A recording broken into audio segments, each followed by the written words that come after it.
Let's go. What's going on, everybody? Happy Friday. Welcome back. We got a little live before lock action happening for you tonight. We got some fun stuff. We got our good friend, Mr. Worldwide Wob, Rob Perez, is going to be joining the show at the top of the hour. Is that right? That's the top of the hour. 6 p.m. Eastern Standard Time, an hour in. He's going to join the show, go over some of his favorite plays, favorite spots for the weekend.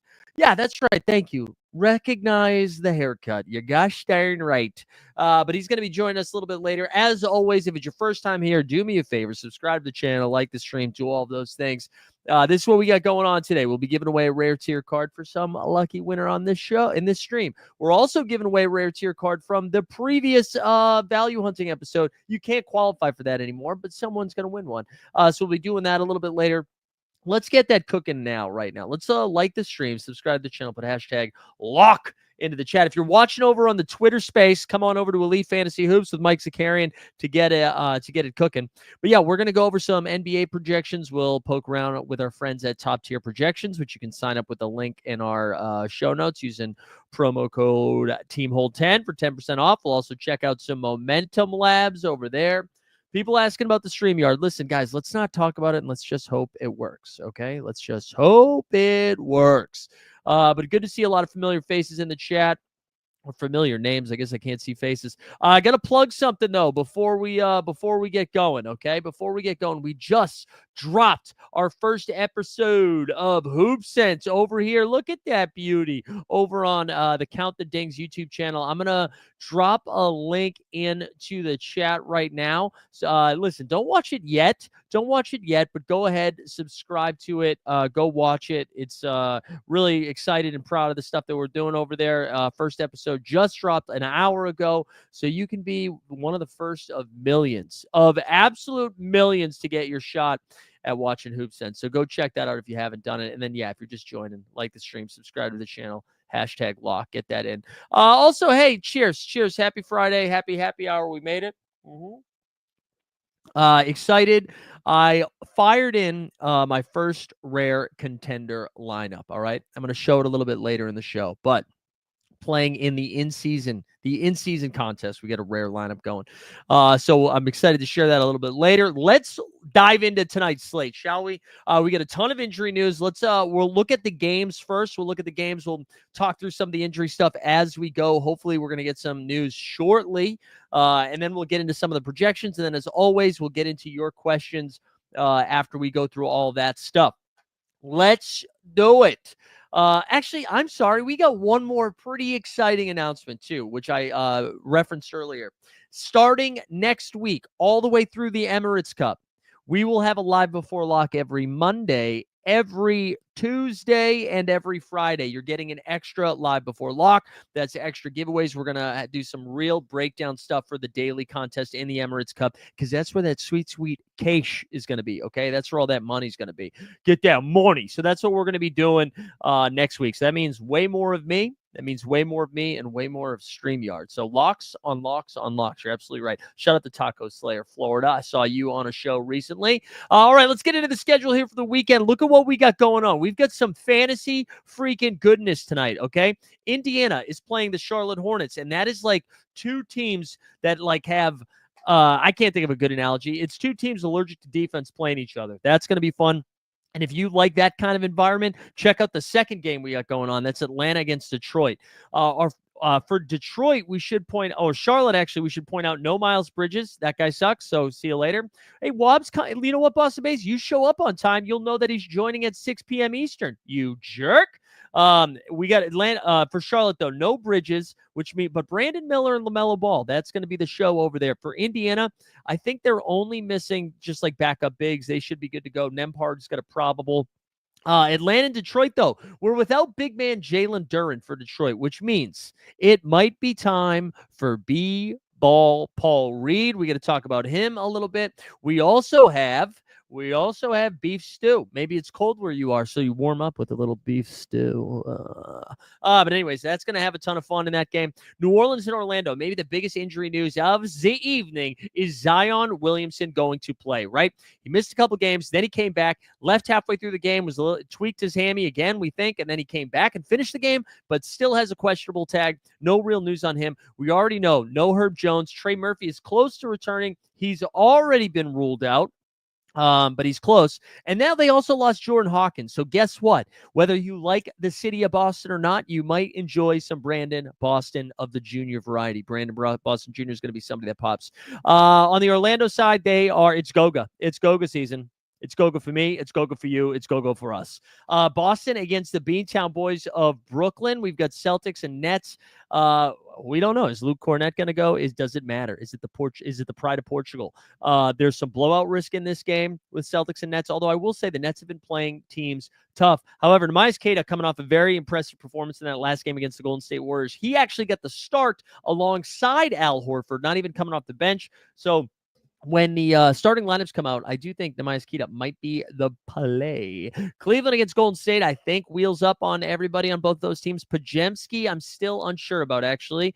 We'll have to double check on the pod god. And then we've got Bucks and Knicks. Giannis is probable. Dame, no designation. This team is on a back-to-back, though, so maybe they're a little sleepy. And the Knicks should be good to go with who they've got left. Phoenix against Dallas. Dallas is thin in the big boys. They got Daniel Gafford as their only center. No Maxey Pad, no PJ Washington, I don't think. And then also no Derek Lively. More like Derek Deadly. Am I right? Am I right? We've got Washington and Memphis. Memphis is without Ja Morant. They're without Desmond Bane, also without Marcus Smart. So it's junior night. It's Jaren Jackson Jr. It's Scottie Pippen Jr. We also have some Santi Aldama. We might be rocking and rolling with some Santi Aldama. We'll look at the projections. And then for the Wizards, no Kuz. Kyle Kuzma is out again. So if you je m'appelle Michel. Je suis désolé. Kyle Kuzma. I'm sorry, Kyle Kuzma. Well, I wanted to say, Uwe Bilal Koulibaly. Where is Bilal Koulibaly? He should be in your freaking lineups. And that was today's French lesson. That was terrible. I'm sorry. Also, we got AG in the chat. There we go. Let's see what else we got here for this late game. Houston and Oklahoma City. I think they are good to go. Everybody's healthy besides the Hartenstein. Minnesota Timberwolves and Portland Trail Blazers. Both of these teams are on a back-to-back, so pray for Mike Conley. Denver against Miami. That is one of the spots where Jamal Murray, who knocked his dome a couple days ago, is questionable. This is the first day he's been questionable since getting hurt. So hopefully Jamal Murray is back. If he is back, though, that gives dings to some guys like Russell Westbrook. However, I don't really know. Like Peyton Watson obviously wheels up on Peyton Watson, right? Because we don't have what's his name? We don't have Aaron Gordon. So Peyton Watson, that Jamal Murray coming back doesn't really impact him at all, but just something to pay attention to. It'll be the first time we see the rotation with Jamal Murray, but without Aaron Gordon. So maybe we still get some more rust. Then we get the Lakers against the Sixers. Anthony Davis returns to the lineup. Sixers lose Maxey. Lakers are favored by 7.5. Feels like it should be more. And then what else do we got? Clippers against Sacramento. I think they've got everybody in Sacramento 6.5-point favorites. So that was a mouthful. That's what she said. And that's Friday night. Saturday, we only have 4 games. Utah against the Spurs. Will Wemby show up? Bonjour, Wemby. Chicago against Atlanta. So Atlanta will be on a back-to-back. Brooklyn against Cleveland. Both of those teams back-to-back. And then finally, the pride of We the North, RJ Barrett, takes on the Clippers. It's interesting they just put LA and not LAC there. That's confusing me. And then Sunday, everybody plays again. Okay, so Houston, Detroit, Boston, Milwaukee. That'll be a fun one. These are some afternoon action. You got Knicks and the Pacers, some more excitement. Washington, Orlando, Charlotte, Philly, Miami, Mini, Golden State, OKC, Dallas, Denver, Sacktown, Phoenix, Memphis, Portland, Toronto, and LA. I don't want to go too in-depth on the games on Sunday or Saturday, really, because we're still waiting on so much injury news. Let's actually pop over, speaking of which, to our friends over at Underdog to see if we've got any news updates here. We do have some stuff. We got a couple updates from the Chicago Bulls who aren't playing tonight but are playing this weekend here. Jacoby Walter, that's the rookie from Toronto, I believe. He's supposed to miss at least a week. Jalen Smith is probable for Saturday. That's good news for the big boys of Chicago. Zach LaVine missed the last couple of games. He's still questionable. What else we got? Harui Hashimura is probable with his cold. We already mentioned Zion, Jamal. Draymond Green's questionable. Dean Wade, and then we already mentioned that. The doubtful one, I believe, is just Jalen Duren, who's already been ruled out. So I think that really covers most of the injury news. One other thing we should talk about with Milwaukee, you see Gary Trent Jr. is questionable for Friday. Honestly, he's questionable as a play. You can't really play Gary Trent Jr. whether he's healthy or not because he got taken out of the starting rotation, barely been playing. So there you have it. That's the injury news. We got the games on lock. I think we can now start checking around with some of these projections. But before we do that, we're 10 minutes in. I need a sip of a Bruja. Go ahead. Let's like the stream, subscribe to the channel, put hashtag lock into the chat. Seb making a good point here. Anyone know why we can't get any new season or common Peyton Watson cards? I don't know. I don't know why that is. That is kind of confusing. I don't like it. Seb. Thoughts on Şengün, Jalen Johnson, Brandon Miller, and Patty for champs. And Ant. Sorry, Miss Ant says 1, 2, 3, 4. Yeah, Alperin. Are you legally required to play Şengün with that name? You know what I'm saying? Yeah, that looks nice, man. I think, Anthony Edwards has been a little disappointing from a fantasy perspective. He's been an incredible basketball player, but we haven't really seen a spike week from him. So that would be my only concern, but that's nice. I like it.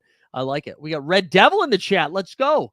We're up to 90 entrants. Listen, if we got a bunch of people watching over on the Twitters. If you're watching over on Twitter, come on over to Fantasy Elite Fantasy Hoops, baby. That's where the gold is happening. Let's check out top tier first, shall we? Let's check out top tier projections. We'll sort by value. As always, if you haven't signed up for top tier projections, go get that free trial. But also go sign up. Use our code. Get 10% off. Here's some of the value. The guys with the biggest value. Am I right? Chet Holmgren. I mentioned this in our value hunting episode. I want to put some caution out here for anyone that's just running optimizers and you're like, holy shit. Chet Holmgren projecting for 65 Sorare NBA points. I do think he has those ceiling, right? I do think he has the ceiling. I will say it feels like with Chet, it's 1 game on, 1 game off, 1 game on, 1 game off, fantasy purposes. Am I the only, Wistamania says, am I the only one who lost Sorare's built-in projections? Oh, did they lose? Wait, Dominic, you're feeling ignored? What's up, Dominic? I'm sorry. Oh, my God. Oh, there he is, because he called me sexy. All right. Well, all right, Dominic. I see you, son. I see you. Dominic, speaking of which, I'm coming your way next year, buddy. Not like directly to you, but close to you, Close. Boston giving us some alpha here, as Peyton Watson may have missed photo day or a licensing conflict. There you go. All right. So anyways, back to Chet Holmgren. Listen, he projects like crazy, okay? And he's got that upside, that stock upside and block and stock upside. Yeah, I'm going to Germany for a wedding next year. But I think we're going to spend some time out in the country. But anyways, yeah, Chet projects for 65. That's too high, I think. I mean, I know his ceiling is there. I get they have 2 games, correct? 1 against Houston. I forget what the other one I said was. I'm just saying, I think he's a great play. If you have Chet Holmgren, you should be playing him. But if you're like, oh, I can't decide who to put in my MVP, Chet or Luka, don't do that. Don't do that, okay? Peyton Watson, obviously he's up there, right? Peyton Watson, Kappa 9 projection of 32. He's got some big stock upside because he's a big defender. He's also been getting a little bit more offensive attention. The Mice Kita, baby. Pride of Portugal. Chorizo, baby. Kappa 12 projects for 35. He is going to be in my lineup. Then you have Jarris Walker. This is another pretty big projection out of Indiana. I put some caution on this one. I get it. There's a ton of upside here for somebody with a Kappa 5. I'm not saying don't play him, but I am saying with somebody like Jarris Walker, I'd say Kita too, and honestly Goga probably as well. I just throwing this out there. Even though they have the ceiling of 27, some of these guys have these big ceilings, but their floor is also like 24, right? I think his floor is probably 6. So keep that in mind. It could dud out. The Pacers do have 2 games, both in like good fantasy environments. So I'm not saying don't play him, just throwing that out there. Dyson Daniels, we talked about every single week since Sorare NBA started this year. Yeah, fire him up. Jared was asking about Miles Turner. Yeah, man. So the reason Jarris Walker projects so well and you're seeing Miles Turner project so well is James Wiseman's Achilles snapped. And then Isaiah Jackson also lost one, I believe. So they're down both of their big men. Miles Turner has to play a bunch. They play a fast style of basketball. It's a fantasy-friendly style of basketball. And Tyrese Halliburton seems a little scared of shooting these days. So if somebody's going to have to shoot, right? And that means if it's Miles Turner or Jarris Walker, it's all good. So, yeah, I'm not – listen, Jared, you know what I can't tell you to do, though? I can't tell you to buy anything. You want to know why? You want to know why, Jared? Oh, my God, it didn't work. None of this is financial advice. Do what you love what you do. Something like that, right? God, I can't get over how attractive I was back then. Times have changed. Beers have been had. Jalen Johnson, Jalen Brunson. If you got a Jalen not named Duren, you can probably play him this game week as long as it's spelled like this and not like Jalen Brown. Andre Drummond. You should go to prison, Andre Drummond. I don't mean that, but a Kappa 23 projection for 38.5. He has been a tough fantasy hang, man. It doesn't make sense. Seems like he should do well all the time, and he does not. Let's actually pull up a couple, like Reggie Jackson's another guy, man. Kyle Lowry, like all these Sixers are going to be so funky, and they're I just don't know. I don't know. I don't feel comfortable. I don't feel comfortable with any of those guys. I'm not saying don't play him. I mentioned Brandon Boston Jr. He'll get an even bigger boost once we get the Zion news. If Zion is out, he's going to cap a 15, projects for 30. Kaishan George, shout him out. Risache. A couple other names. So that's it over on top tier. That's all you're going to get. Again, if you sign up, you can see things like, we could just run an optimizer, but I can't show you. That. So anyways, if you want to sign up, go for that. Let's check in with the giveaway. Then we'll go over to Momentum Lab, shall we? And just a reminder, we are 43 minutes away from the World Wide Web joining the show. We're up to 106 entrants. We love that. Let's see what's our subscriber number looking like? I should also, guys, listen, I'm going to drop another link into the chat. If you haven't signed up for the VIP program, all right, let me explain this here for a second. If you haven't signed up for the VIP program, it gets you a live after dark show. Right after this show is over, we're all hanging out, giving away more rare tier cards, shooting the shit, having some fun. There you go. Consigliere. You just got married? Congratulations. Unless you're lying, unless that happened a while ago. But if you just got married, congratulations, man. But if you sign up for the VIP program, it gets you access to Live After Dark. Anytime we do the value hunting episode, you get that show like 3 or 4 hours ahead of time. But we've also been doing this daily show, Monday through Friday, where we break down the daily game on So Rare. We do like all of the ranks for underdog stuff too. And as some VIPs will tell you, your boy's on a heater right now with some daily takes. So it's worth the $3.99. It also makes us look good. We also have like 75 of y'all over there already. Shout out to our guy, Matty Harrison gave out one. He gifted one at the beginning of the show. Just dropped the link. It's pinned in the chat as well. So go check that out. But anyways, here's the giveaway one more time. And now let's go over to, I thought I was going to say something else before I did that plug right there. But let's go check out Momentum Labs. Let's see our guy, John Boy Skeet, see if he's updated some stuff here. Yeah, we've had a few 2K hits. I think we're up 4. I think we're up 4.5 right now on the short part of the NBA season. I lost my spot. Momentum Labs, the home of John Boy Beats. Let's blow this up a little bit, and we're going to keep scrolling. Let's start down there. Wait, no, dummy, you just got married. It was 2 years ago. Time flies, baby. Time flies when you're being married. Wow, Boston Base just giving out free alpha into the chat right now. Incredible stuff by our guy, Boston Base. He's a real one. Boston Base is a real one. Don't let anybody tell you differently. He's a good dude, even though sometimes he's not. Sometimes. No, I'm just kidding. He's awesome.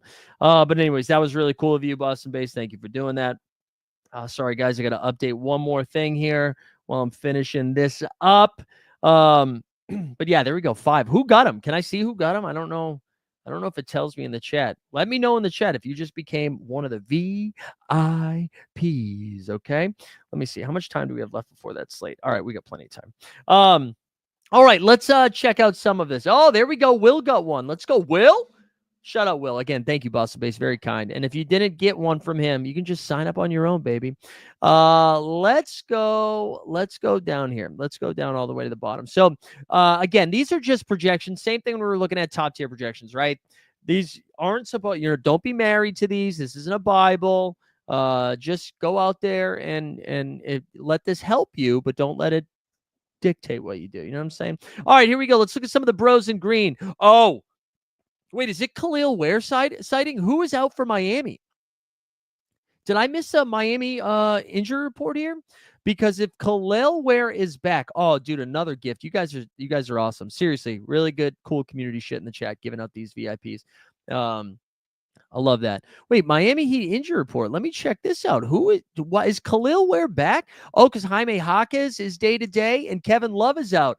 Oh, praise him. It is Khalil Ware season. We've been calling it since July, baby. Get that long-ass rookie out there. He had 18 Sorare points the other night. Let's go, Khalil Ware. Kappa 2 projection for 12.9. You got Dwight Powell. And listen, I know Dwight Powell projects well. In the year 2024 of our Lord, I'm not playing him. Oh, WrestleMania, breaking news. The Magic will start. Jalen Suggs it. Contavious Caldwell-Pope, Tristan da Silva, Franzi Wagner, and Goga Batadze. There we go. Ron got one. Hell yeah, Ron. Look at Ron. Look at just a bunch of happy couples in the chat tonight. Love to see it. All right, let's look at some other ones. I don't think he should be Josh Minott, I actually like as a basketball player. Don't think you can play him right now. Shake Milton, not interested. Hunter Tyson's kind of interesting. However, if Jamal Murray is back, I think Hunter Tyson's kind of off the board. Matas Bucelis getting a little bit of run here. Old Bucelis getting a little bit of run. His cap is at 3, projects for 12.5. You could talk me into it in contender or underdog champion. No, thank you. But let's get here. Goga Bitadze. Kappa 4, projection for $1 million. Goga. And I know our guy, actually, Jeb Bush. I know some people out there who had Gogas from the beginning of the year. I know what you did. We are from the city and our Perez. Big step, big step, big step. Cut off the $1 here, $1 there, $1 here, $1 there, $1 here, $1 there, $1 here, $1 there.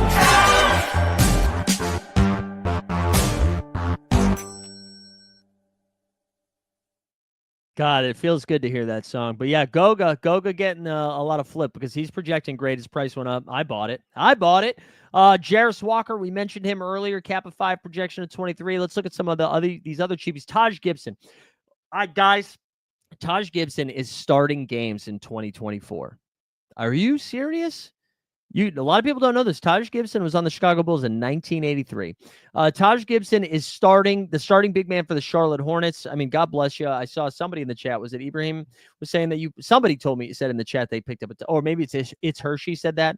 Crazy talk. Here we go. Kappa 7, you see the X-Men, Xavier Tillman. You got OMP, Olivier Maxence Prosper for the Dallas Mavericks. That's, again, the shorthandedness of Dallas. Reggie Jackson actually doesn't project that well. Kappa 7 projection of 10. Just keep that in mind. But it could be Reggie. Says then, Jeremiah Robinson Earl, the JRE. I think he gets a pretty big boost if we see Zion Williamson sit tonight. And, again, I hope we get that news soon. Mr. October, that's right. Mr. October. Can we Yeah, we can try to. We can try to throw one in there. That's a good call. But Jeremiah Robinson Earl gets a nice little boost. He's going to play. I also like JRE. Shout out him. I was a fan of him when he was on OKC. Shout out the Down to Dunk podcast. But I do like Jeremiah Robinson Earl. Kappa 8 projection 18. Steven Adams. Aussie. Oi. Kappa 8 projection of 12. Kim, I see that question. Save it though. Save it. I'll get to it. Don't worry. Peyton Watson, we mentioned him already. Also, let's talk a little Andre Jackson Jr., huh? Doc Rivers finally was like, I should play someone under the age of 42. Andre Jackson Jr. got the start over Gary Trent Jr. Didn't do too much offensively, but he did have 4 steals, which is a nice little boost. I think he's more of a contender underdog play than a champion play. Like if it's Peyton Watson, you can get away with in your champion lineup. Andre Jackson Jr., I'm not so sure. I had a little bit more high hopes. Shout out, I got high hopes, so many. Panic at the Disco and Pete Buttigieg. Andre Jackson Jr., I had a little bit of high hope for because I thought maybe we were going to see maybe Dame sit or Giannis sit, somebody like that on a back-to-back. However, because the Bucks are a dumpster fire, they're not doing that. So Andre Jackson Jr. is still a fine play, but just maybe not my favorite. Let's keep going here. AJ Mitchell, I'm going to give a shout out. You can't play him, but I kind of like OKC's got so many guys, man. We got Tijane Shalhoub and Julian Strother. Both have a cap of 10 projection for 16. Paul Reed, cap of 11, projection of 20. All right, I'm into it. I'll get to some questions now. Kim Robinson is saying Robinson Earl or Dinwiddie. I'm going to tell you what. I am never going to play Spencer Dinwiddie. I'm not going to do it. I won't even look up his projection. So I think I'd play JRE. And then we got Jason said, what should I try and improve in this contender lineup? Dick, Kevin Durant, Mikal Bridges, Isaiah Joe, Reggie Jackson. Or Isaiah Joe. Either one of those. That's the spot. Because I would still ride the Dick and Kevin Durant and Mikal Bridges. All aboard the Gaffer train. Okay. What else you got? Sorry, Jackson. So B-Ball Paul, cap of 11, projection of 20. So I mentioned Beef Stew. Interestingly enough, Paul Reed kind of outplayed Beef Stew a little bit there. So in the short time that Jalen Duren missed against the Charlotte Hornets, but he just put up a bunch of points. So all right, let's keep going. We got David Roddy. He's got a cap of 12 with a projection of 17. But wow, a projection of 37. Look at John Boy Beats. Took his pants off, gave that a projection. Wow, cap of 12, projection of 37. Makes me feel better about my lineup. Anthony Black's over here with a cap of 14 and projection 18. You got Mo Wagner of the Wagners, cap of 15 projection of 20. We saw Brandon Boston Jr. Somebody asked about Daniel Gafford, and Common Man said Gafford train go right off the rails with quick 3 fouls. Yeah, I do like it. What do you think of Joker, Luka Brunson, Goga, and Buddy for change? Yeah, listen, Sirix, listen, I need to go full screen for this, and we're going to zoom in. We're going to zoom in for this. Listen, I tell you what. Ready? Let's get real close. Sirix, if you ask, does Nikola Jokic and Luka Doncic in the same lineup work? Yeah. Yeah, it does. Especially when you put in the best value on the entire slate in Goga. Yes, Erix. It's a good lineup. All right, let's get out of the Zoom. Sorry. Let's get out of the Zoom. And you know what? Let's get a little Luka magic, should we? Let's get a little Luka magic. The show's been going on too long. Luka magic.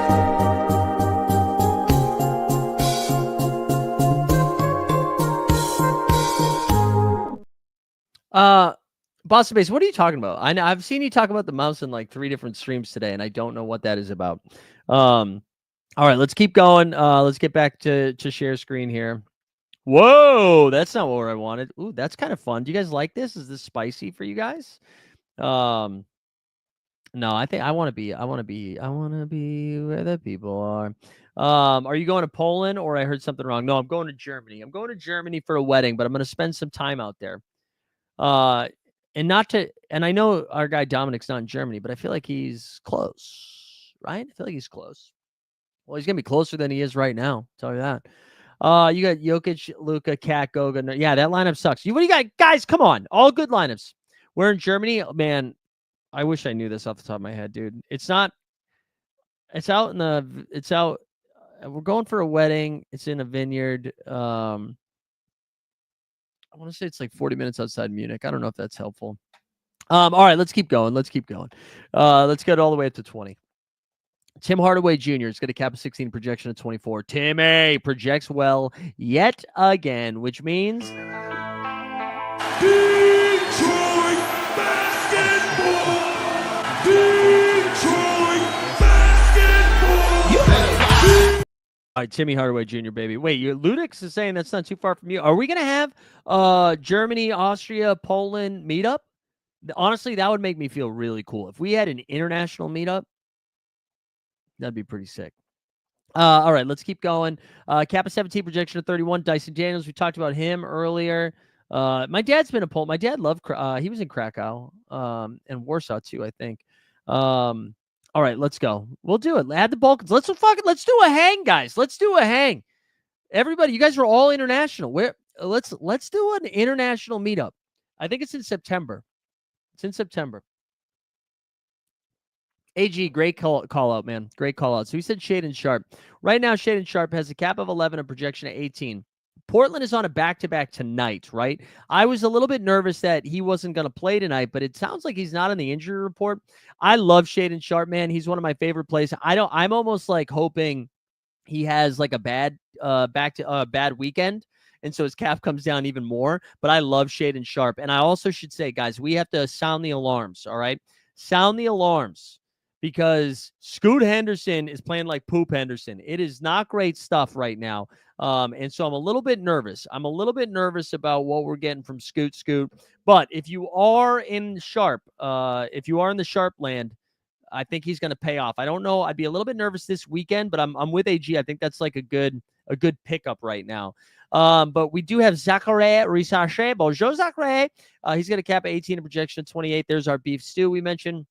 Zach Edey with a cap of 18 and projection of 27, and Jose Alvarado cap of 18 and projection 27, and then Jalen Wells, all from Memphis. Walking in Memphis. And that's really it for like the big time value. I'll look at 20 real quick. Daniel Gafford, Colin Sexton, and Kaishan George all kind of play well. Whoa, Booker's questionable. Is that real? Did that just come out? That is terrible news for me, I believe. Ryan Dunn's out. Oh, he's sick too. Wow. Get ready to learn Bradley Beal, baby. That is brutal. That is brutal for a different game that I play. Pablo might be, dude, we are having a freaking hang. All right, we're at the portion of the show. We're going to start getting into some of your questions here. Norman's living in Frankfurt, Germany. We're having a German meetup. Let's go. No, Zion's out.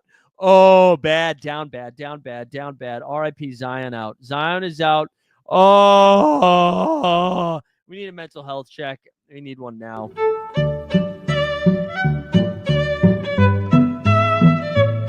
We can't go down this road. We can't talk about like how you need to have had sex in order to have responsibility. I just think it changes you, you know? I think it changes you. Okay, let's go check in on the giveaway here. Let's see where we're at. If you're just joining us, like the stream, subscribe to the channel, put hashtag lock. Put the hashtag lock. Go sign up for the VIP. Man, we are going to lose. We're going to just lose everything tonight, I think, which is fun, though.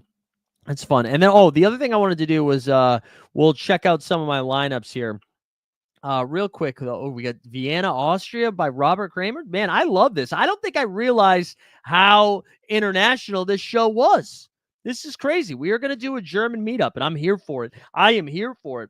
I will say with Zion out tonight, guys, as I'm looking at some stuff here right now, that gives a really big boost to Brandon Ingram. That goes without saying, right? I also think maybe it's time to think about some Bradley Beal. Bradley Beal is probable tonight. There's no Ryan Dunn. We also might be out, and if we're also without Booker, I feel like that could really come into play here. So it might be worth taking a look at Bradley Beal. And I should say, like, Booker could still play. But I don't think that is an early game. So we should have that information beforehand. But yeah, as we were saying earlier, so are NBA Squad reminding us, get ready to learn Brandon Boston Jr. because that's what's about to happen tonight. That is what's about to happen. It's going to be a lot of that. but I'm here for it. All right, sorry, I'm almost done here, and now I think I'm wrapped up. I finished that thing. Okay, so let's get to some questions. Alan is saying, is Giannis, LeBron, Brunson, Bosnian Beast, Yusuf Nurkic, and Keita okay for champs? Yeah, that is okay. You have a super rare. Get ready to flip, baby. Get ready to flip. Man, that injury news is just wild. Let's get back over to, is Curry or Harden a better play? Wait, hold on. We'll start with Ice Butt. If your question came before, oh no, I was supposed to show you my lineup. I'm sorry, we're not doing questions yet. Sorry, bitches. You're gonna have to wait a second. Let's go see. This is what I'm rolling with tonight. This is what I'm rolling with in my first ever rare in-season contest here. Because I'm starting to ramp up, guys. I'm starting to ramp up for the Emirates Cup, as I will be dabbling in that. So I had to get myself some rares. So here we go. This is what we're rolling out in contender.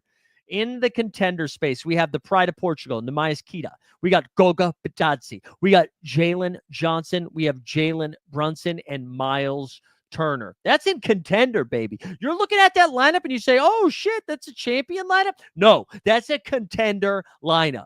So, Damian, John, I hope you guys are listening, and I want a tier 1. I'm winning a tier 1. That's what I'm saying. Yeah, it's a crazy in contender. Yes, let's go. It took me a couple weeks. But it's time to win me some rewards. Now, Jalen Brunson has been playing like dog shit. Miles Turner disappears every time I play him. I'm trusting a guy with a cap of 4. And Nemias Queta could lose minutes whenever, So this could all go downhill, and that'll make the show on Monday even funnier. All right, let's go back over to our friends over at Momentum Labs. And starting now, you can fire in your questions. We'll start getting to them. Just a reminder, subscribe to, join the VIP. Queta's Crypto Gem, I swear to God. I'm checking right now. If I see that, you are a liar, dude. You are a liar. Oh, my God. Okay, we want 60-point Brunson again. Yeah, I'm telling you, you'll get a tier 1 or a tier 4. All right, Ice Spot. All right, what else you got? Let's get some questions in. Lutex says, Shai Gilgeous-Alexander, Tyrese Halliburton, Goga for champion. I have 28 left. Should I go for Giddey or somebody else? Wait, SJ, Luka. So let's look at, I'm a big fan of Giddey here. I am. Let's go look at some other options in this range, though. So the 28 range, you see Kelly Oubs, Cam Johnson, OG Anunoby. So listen, I'm going to throw Santi Aldama over here, okay? Santi Aldama's got a cap of 28, projects for 31. I think there's a ceiling there. Now, that's not a projection play, okay? That's not a projection play. That's a Zakarian play. But I do think Santi Aldama has some ceiling here. Let's scroll down a little bit more to the 27 range. You get Tobias Harris. I think Michael Porter Jr. is interesting. I actually kind of like Rudy Gobert the most here. They play Portland tonight. There's nothing dominating about dominating. So Rudy Gobert should be able to have his way with him. I kind of like Rudy Gobert. Dante DiVincenzo, no thank you. If we scroll down to 26, Miles Turner, Mikal Bridges, Chris Paul, I think are all viable plays as well. But in Giddey, I think Rudy's my favorite play there. Taylor, listen, it's my first time, dude. Relax, okay? Relax, stop yelling at me. What's the meta-analysis do you incorporate for the Emirates Cup, considering the monetary incentives and health status of teams presently?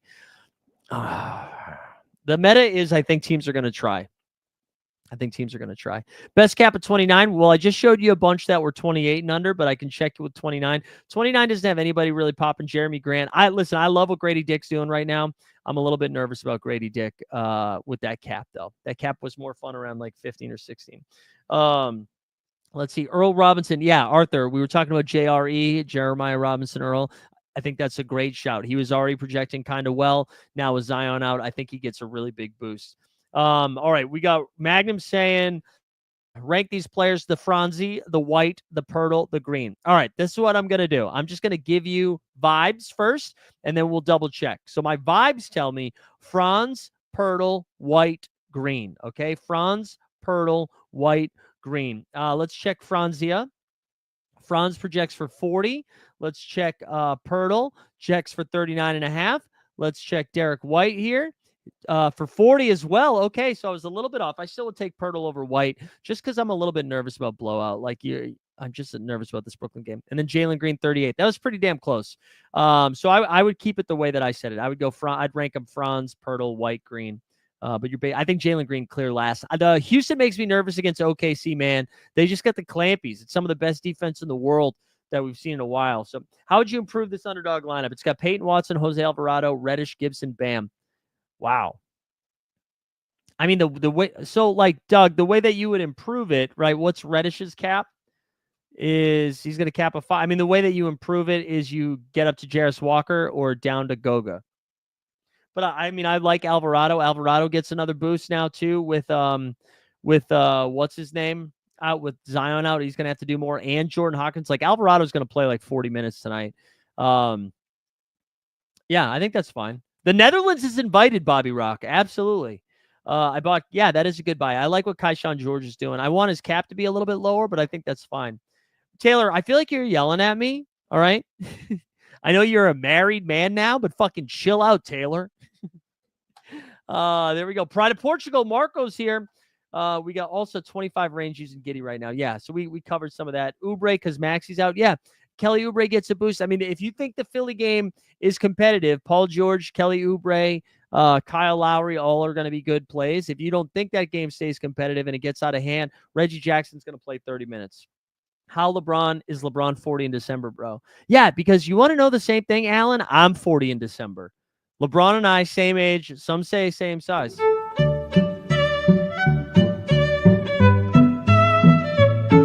I'm sorry this didn't come with a hand job. I just don't think it's included in the airdrops. That's stylistically, that's tough to include that in an airdrop. You know what I love? All of these mental health checks are Top Shot related, but we can still throw them out there during So Rare shows. It's Hershey, first-time chatter, long-time viewer. Would love to hear your thoughts. Jalen Wells or Kaishan George? Thanks again. I would go Jalen Wells just because of the shorthandedness of the Memphis Grizzlies with no Desmond Bane, with no John Morant, no Marcus Smart. Obviously, Scottie Pippen Jr. is the one that I'm most excited about, but Jalen Wells has been playing pretty good for them. I like Kaishan George too, but I think I just lean Jalen Wells. Malik Monk or Tim Hardaway Jr. Man, isn't it crazy, Kim, that we're even having this conversation? Because last year you'd be like, oh, Malik Monk, and it's not close. Malik Monk projects for 27. Tim Hardaway Jr. projects for 24. Monk's been kind of weird this season though, but I think I would lean Malik Monk. I would. You want to play him, but wait, who are you talking about? I missed it. Oh, I'm probably behind. That's my bad. I'm probably behind. Is Curry or Harden a better play? Coop, that's a good one. Although, what is your... Dude, you have to change your avatar, though, Coop. Coop, you can't ask that question and have Steph Curry in your avatar. I'm going to alert the Bay Area authorities. I think it's James Harden just because he does everything. He's got a cap of 45. He projects for 49. Curry, he all projects for 45. I'm going James. I'm going James Harden. I like those environments a little bit better. Cleveland, I feel like, is a tough matchup. I know Donovan Mitchell and Darius Garland don't really bring the D, but I think I like Curry. Do the Pelicans have their first round pick? Are they tanking or just boosting Brandon Ingram's trade value? I believe they do have their first round pick. Yes. They also have the Lakers first round pick, I think. Yeah. They're not tanking, though. They just suck. Do we know if Lowry played the most recent game? Looked a little rusty in it. He's got a cap of 35. They only have one game. I think he plays. All right. Thank you, Boston Base. I want to play. All right. What else you got? Lowry projection. I just hit that. Yeah. Jordan Hawkins is out for 2 weeks. What else you got? Evan Mobley or Jared Allen? Dude, that's like flipping a coin, man. So Mobley projects for 41. Allen projects for 37. You know what I would say about this, C-Rock? It depends on your lineup. I think Evan Mobley has the highest chance of getting 60, but also has the better chance of getting 22. Where Allen, I don't think has a great shot at getting 60, but he's got a really good shot at getting 40. You know what I'm saying? Allen's got like a lower ceiling, safer floor, where Mobley's got a high ceiling, low floor. Let's see. Is it Lowry time? Man, the Lowry stuff sucks. The Lowry stuff is hard. He's got a cap of 21, projection of 22. I don't know what to do with that. Cornet is out. All right, there we go. Fire up Portugal, baby. Get your chorizos out. Ronaldo. All right. I would take Curry over Vooch. Steph, Spider, or KD. All right, I think Durant's been playing some awesome basketball lately, but his projection is 40. Mitchell's projection, not Davion, but not AJ, not Mitchell Robinson, but Donovan projects for 41, and then Curry. So it's going to be Curry. Curry's got the highest projection here. They got 2 games this game week. Let's do it. PG played, so like he might be on a minutes restriction, but he played 30 plus the last 2 games, so I think you can roll with it. What's up, Fury? Is McCain good for a contender? Edwin McCain? I'll be your crying shoulder. I'll be. All right, sorry. Is Joe? Yeah, I mean, probably, man. But like even in blowouts, he's barely playing, but he does project for 15. He projects for 15. So there you go. For contender, yeah, you can do it. For contenders, Colin Sexcott or Rui Hashimura. I think I would lean Rui, actually, now that he looks like he's going to go. Jamie says Zubac and Russ or Hart and Pritchard. Man, that's tough. Jamie, that's tough. So if we know Jamal Murray is out, it's Zubac and Russ. If Jamal Murray's playing, I think I go Hart and Pritch. No way, you 40. Can you dunk also? No, brother. I am 5'7". And in international terms, I don't know. You guys do meters, right? I don't know. I don't know what that is. I can't figure that out. Hi, NBA bitch. Big ball, small penis. Thoughts on Bronny in the G League? That's good. He should be in the G League. Get some run in there. You want me to check Vooch, man? Sure. I'll check Vooch for you bitches. He projects for 33 fantasy points. 33. There you go. They only have 1 game. Sam Oglesby in the house. Let's go. He wants to know, what about in that 36 range? What do we have down here? You see Evan Mobley. That's going to be the fave there. Evan Mobley, Jared Allen, both project fine. Kobe White doesn't project as great. You go down to 35. Jalen Suggs it up. He's going to cap a 35 projection of 40. Anybody else? We got Franzi Wagner. Franz is probably my favorite play down there. I know it's spelled Kaishan, but it's pronounced Keyshawn. Oh, there you go. Yeah, keep it going, Taylor. See what happens. See what happens, Taylor. All right.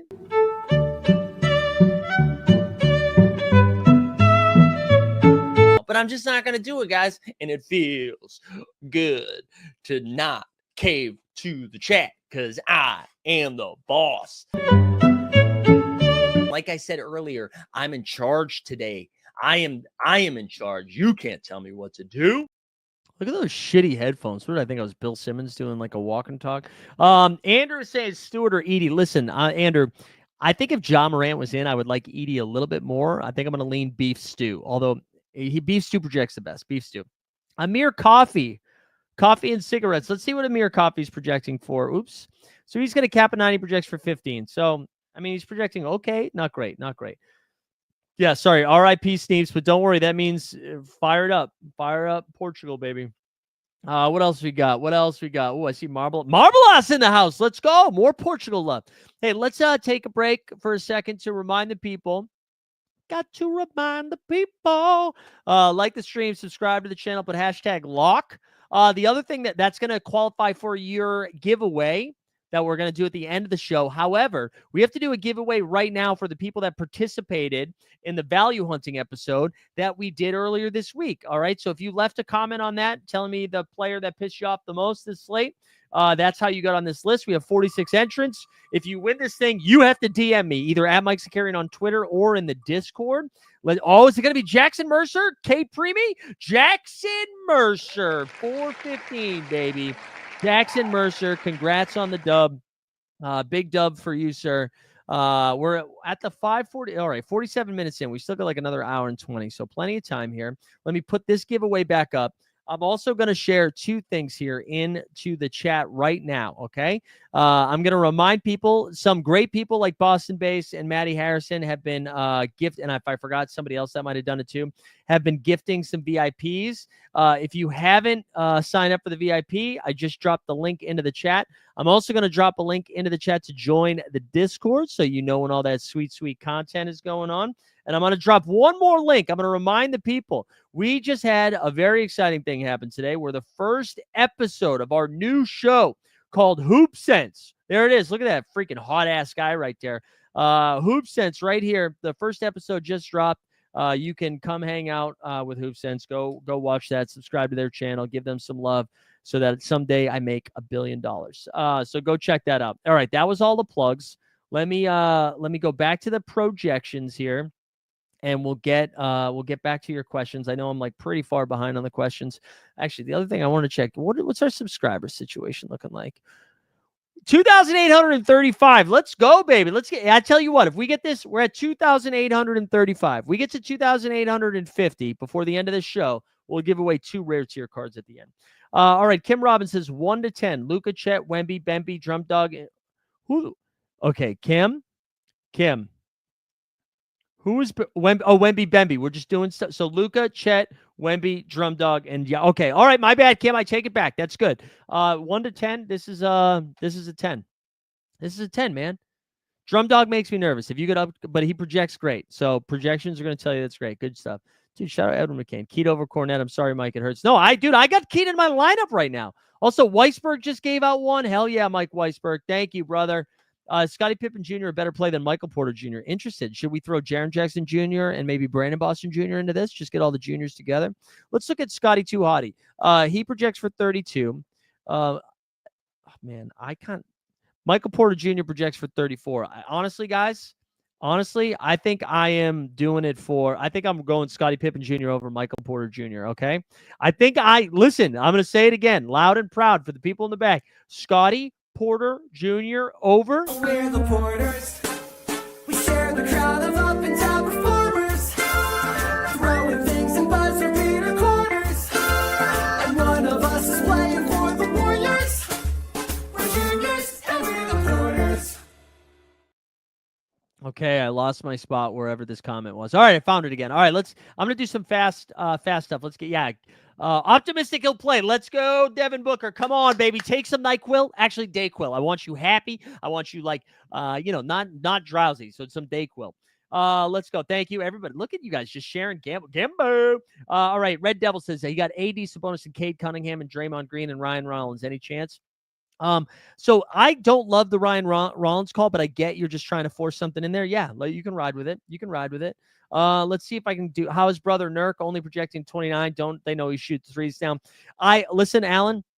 Projection gods aren't loving Yusuf Nurkic. I do.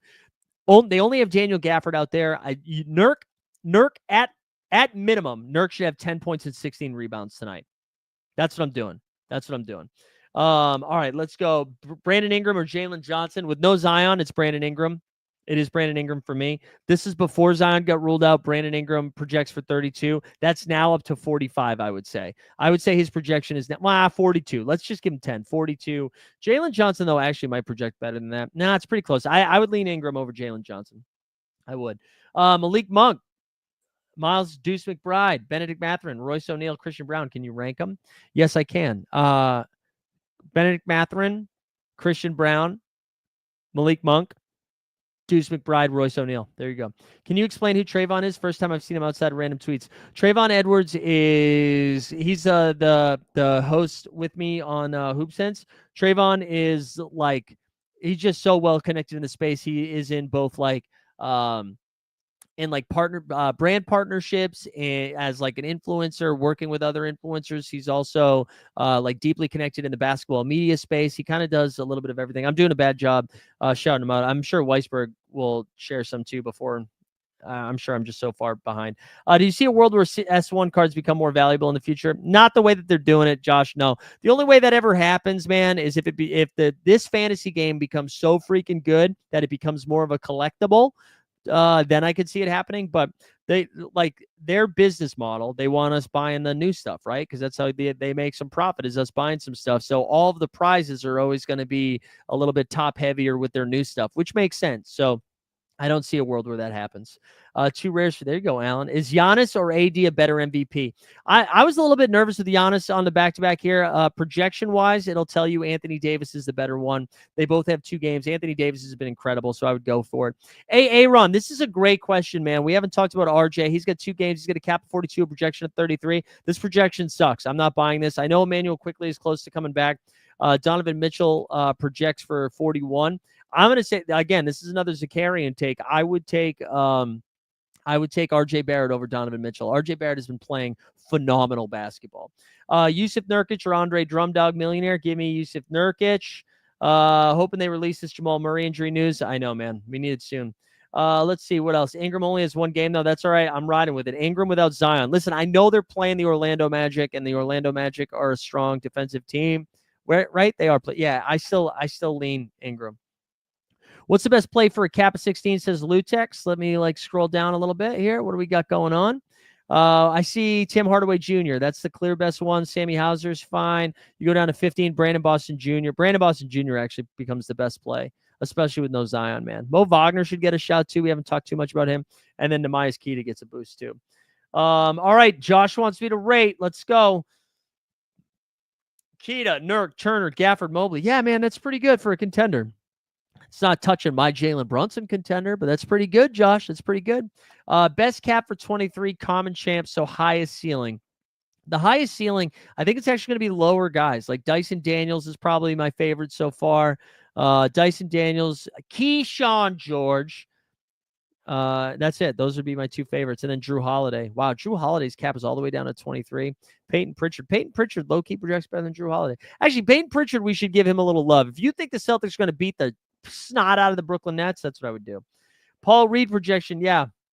Oh, my God, hilarious. Paul Reed, let's look at B-Ball Paul. I feel like we talked about him earlier, but I'm forgetting what his projection was. Cap of 11, projection for 20. Also, listen, if he outplays Beef Stew, man, that could be even higher. If he's going to out-minute the Stewart, that could happen.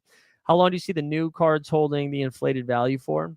I don't know, man. It depends how much this Emirates Cup pops off. If it does, for a lot longer.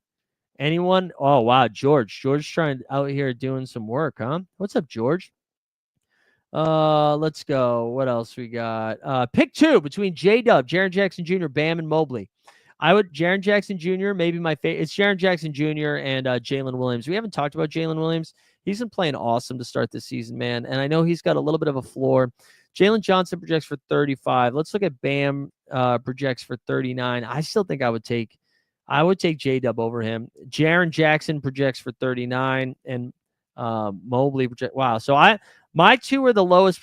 Projections tell you Bam and Mobley. My testosterone tells you J-Dub and Triple J. No way, dude. RJ Barrett has been playing better fantasy basketball than Donovan Mitchell. Look it up, Stan. He's been balling. RJ Barrett has been doing way more for the fantasy perspective. Donovan Mitchell has had zero upside to his cap. He's had no ceiling. He's getting you 30 points, 4 turnovers, and 4 assists. It's not going to cut it. It's not going to cut it.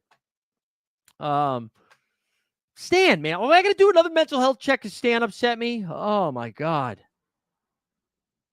Who's ready to yell? Well, the top. There we go. That was good. Cam Reddish had a good game recently. Could he be a contender play? Man, I mean, he could.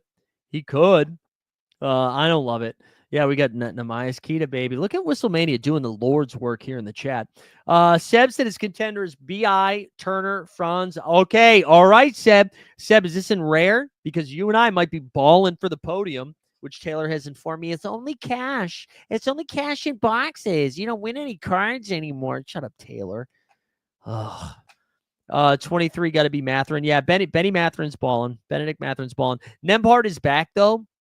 Nembhard is probable, and that limits a little bit of that upside because what was nice about that for a couple games, I think 2 games, is that Nembhard wasn't playing, so Benedict Mathurin was playing a few more minutes. By the way, finally get to 50 Essence today. Thought I'd give it a go. Oh, Johnny Juzang. Johnny Juzang was low-key balling there. You think it's too risky to play Ingram, Alvarado, Brandon Boston, and Robinson Earl? They only have 1 game. If they had 2 games, I would be fine with that. I think I like the first 3 more than JRE in that lineup, but I get it. It depends, man. If that's allowing you to do something awesome, then go for it. What's the 5th guy in there, Dominic? What's the 5th guy? Edie or Dyson? Give me Dyson Daniels, baby. Give me Dyson Daniels. Walker, Kessler projection. Yeah, we can look up Walker. Also, I see Taylor. Taylor, you still haven't gone on your honeymoon, dude? Me neither. Walker Kessler projects for 27. Where are you going again? I feel like you told me. I feel like you said it. Yeah, there's Walker Kessler. Is this financial advice? I'll give you some no financial advice. I'll do that. I know we did it already, but it's a banger. I enjoy it. Where is it? Not financial advice. Where's that video? Why can't none of this is financial advice. Do what you love what you do. Something like that, right? There we go. So Rare NBA squad said, I'm going to podium Rare Classic champ for the 2nd time this year. Luka, AD, Goga, Chet, and Turner. Wow. Yeah, no in-season cards for Brandon Boston Jr. either right now. Thailand, that's right. Don't be fooled at Edie's performance. Yeah, I like Zach Edey. I like Zach Edey more with Ja Morant, though. Final one, Alvarado or Dyson? Alvarado. You know what? Let me do a quick refresh over here on the Chop Chia Projections website.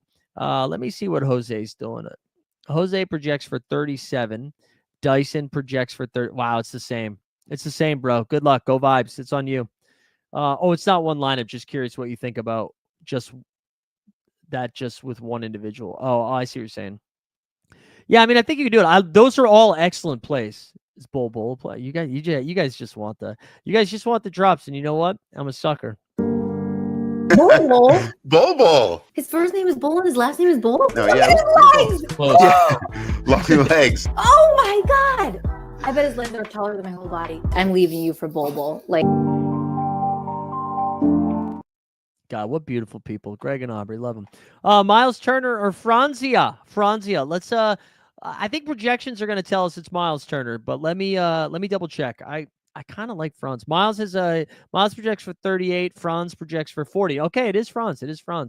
All right, we got to save it. Is Şengün a play? You goddamn right, Şengün's a play. The Gooner's always a play. Will, might be a long question, but would you go Dyson Daniels and Cade or Trae Young and THJ?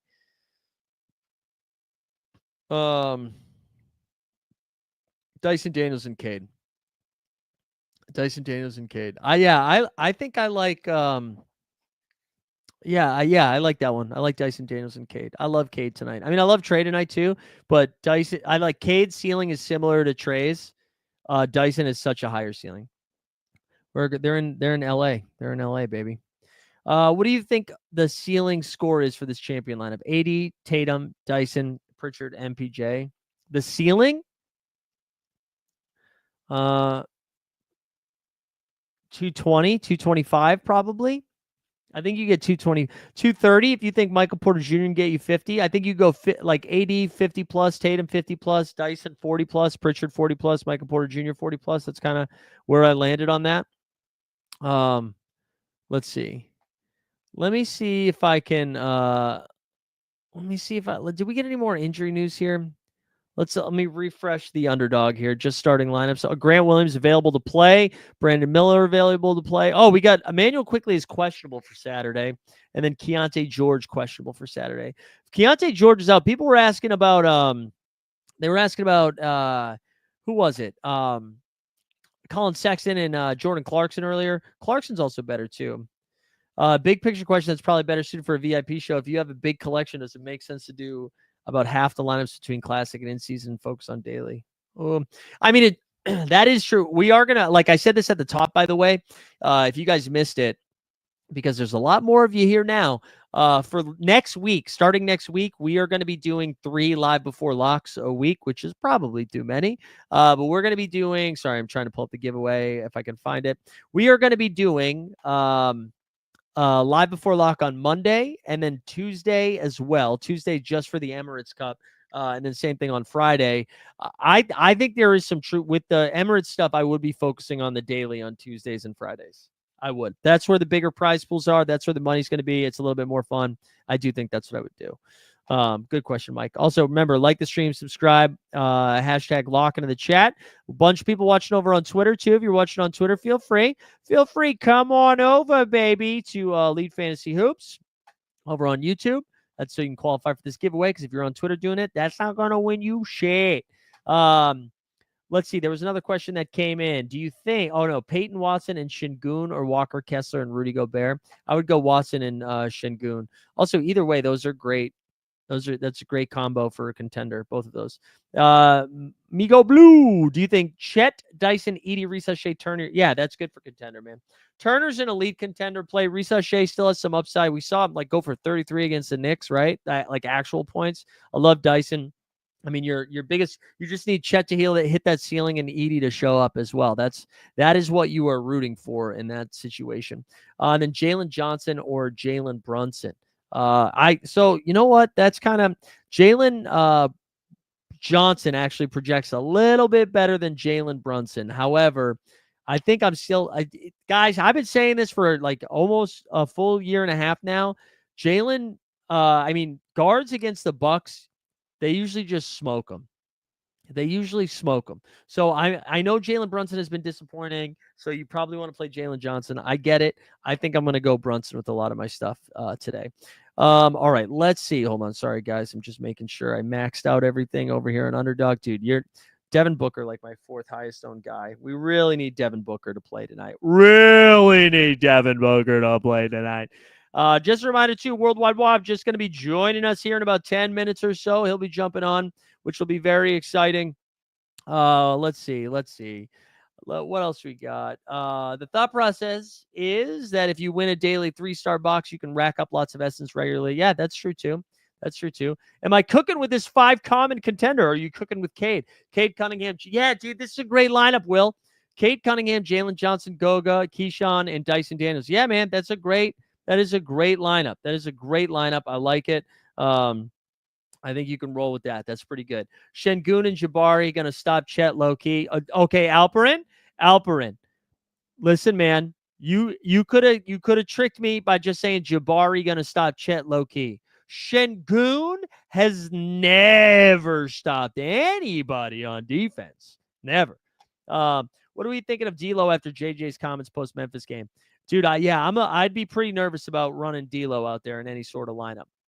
I would. I'd be pretty nervous about running D'Lo out there. I'd be more interested in Austin Reeves in this environment than anybody else. I don't think I could run D'Lo out there. Saloon or JRE for contender? Give me JRE. All right, that's not pretty good. After seeing all these champ teams, mine doesn't have a prayer, but the sneaker reward would be nice. Cade, J-Dub, Mikal, Turner, and MPJ. Yeah, you get a lot of upside there, though, Jared. Well, 3DK says for Russ. So Russ is tough, man, because we don't know what we've got with Jamal Murray yet. They do have 2 games this game week. He's going to cap at 19, projects for 22. Oh my God. No. No. Stop it. You know who also stopped Wemby last night was DeAndre Ayton. All right. You cannot give Stop it, Alperin. All right, Dominic's got Randall, Ingram, Nurk, Alvarado, Jarris, contender. Yeah, dude, that is a great one. Will, let's go, dude. Thank you, Will. I appreciate that. Will, is this your first time here? How long have you checked out stuff? Yeah, man, I appreciate that. Yeah, this team is wild. The Lakers are wild. Benedict Mathurin and Trae Young or Chet and Turner. Wow. It is Chet and Turner. I like Trae Young the most out of all those 4, but I like Miles Turner a lot better than I like Benedict Mathurin, I love Benedict Mathurin, but I do think with Nembhard coming back, that'll change it changes the ceiling of Benedict Mathurin. But man, Benedict Mathurin got a little Norman Powell in him. He's getting some shots up. He is getting shots up. I like it. Yeah, the D'Lo stuff, the little Game of Thrones. I'm gonna need more clothing color on the. Yeah, I know. Dude, I didn't know what to wear, man. I was thinking about that a lot. Man. Maybe I'll bust out the Luke Cornett shirt next time. Playing Lowry and daily thoughts. Yeah, man. Listen, if you think the Sixers are keeping this game close, Kyle Lowry is a solid play. He is. If you think they're keeping it close, cap at 21, projection 22, absolutely. I think he could easily outpace that because I'm telling you, man, Reggie Jackson doesn't want to be playing for the Sixers, and the Sixers don't want to be playing Reggie Jackson. So that one makes me nervous. Najee Marshall, good play with everybody out on the Mavs. Yeah, he kind of like the thing. Najee's like a better. It's a green shirt, asshole. Najee's like a better like real life basketball play than a fantasy play, but.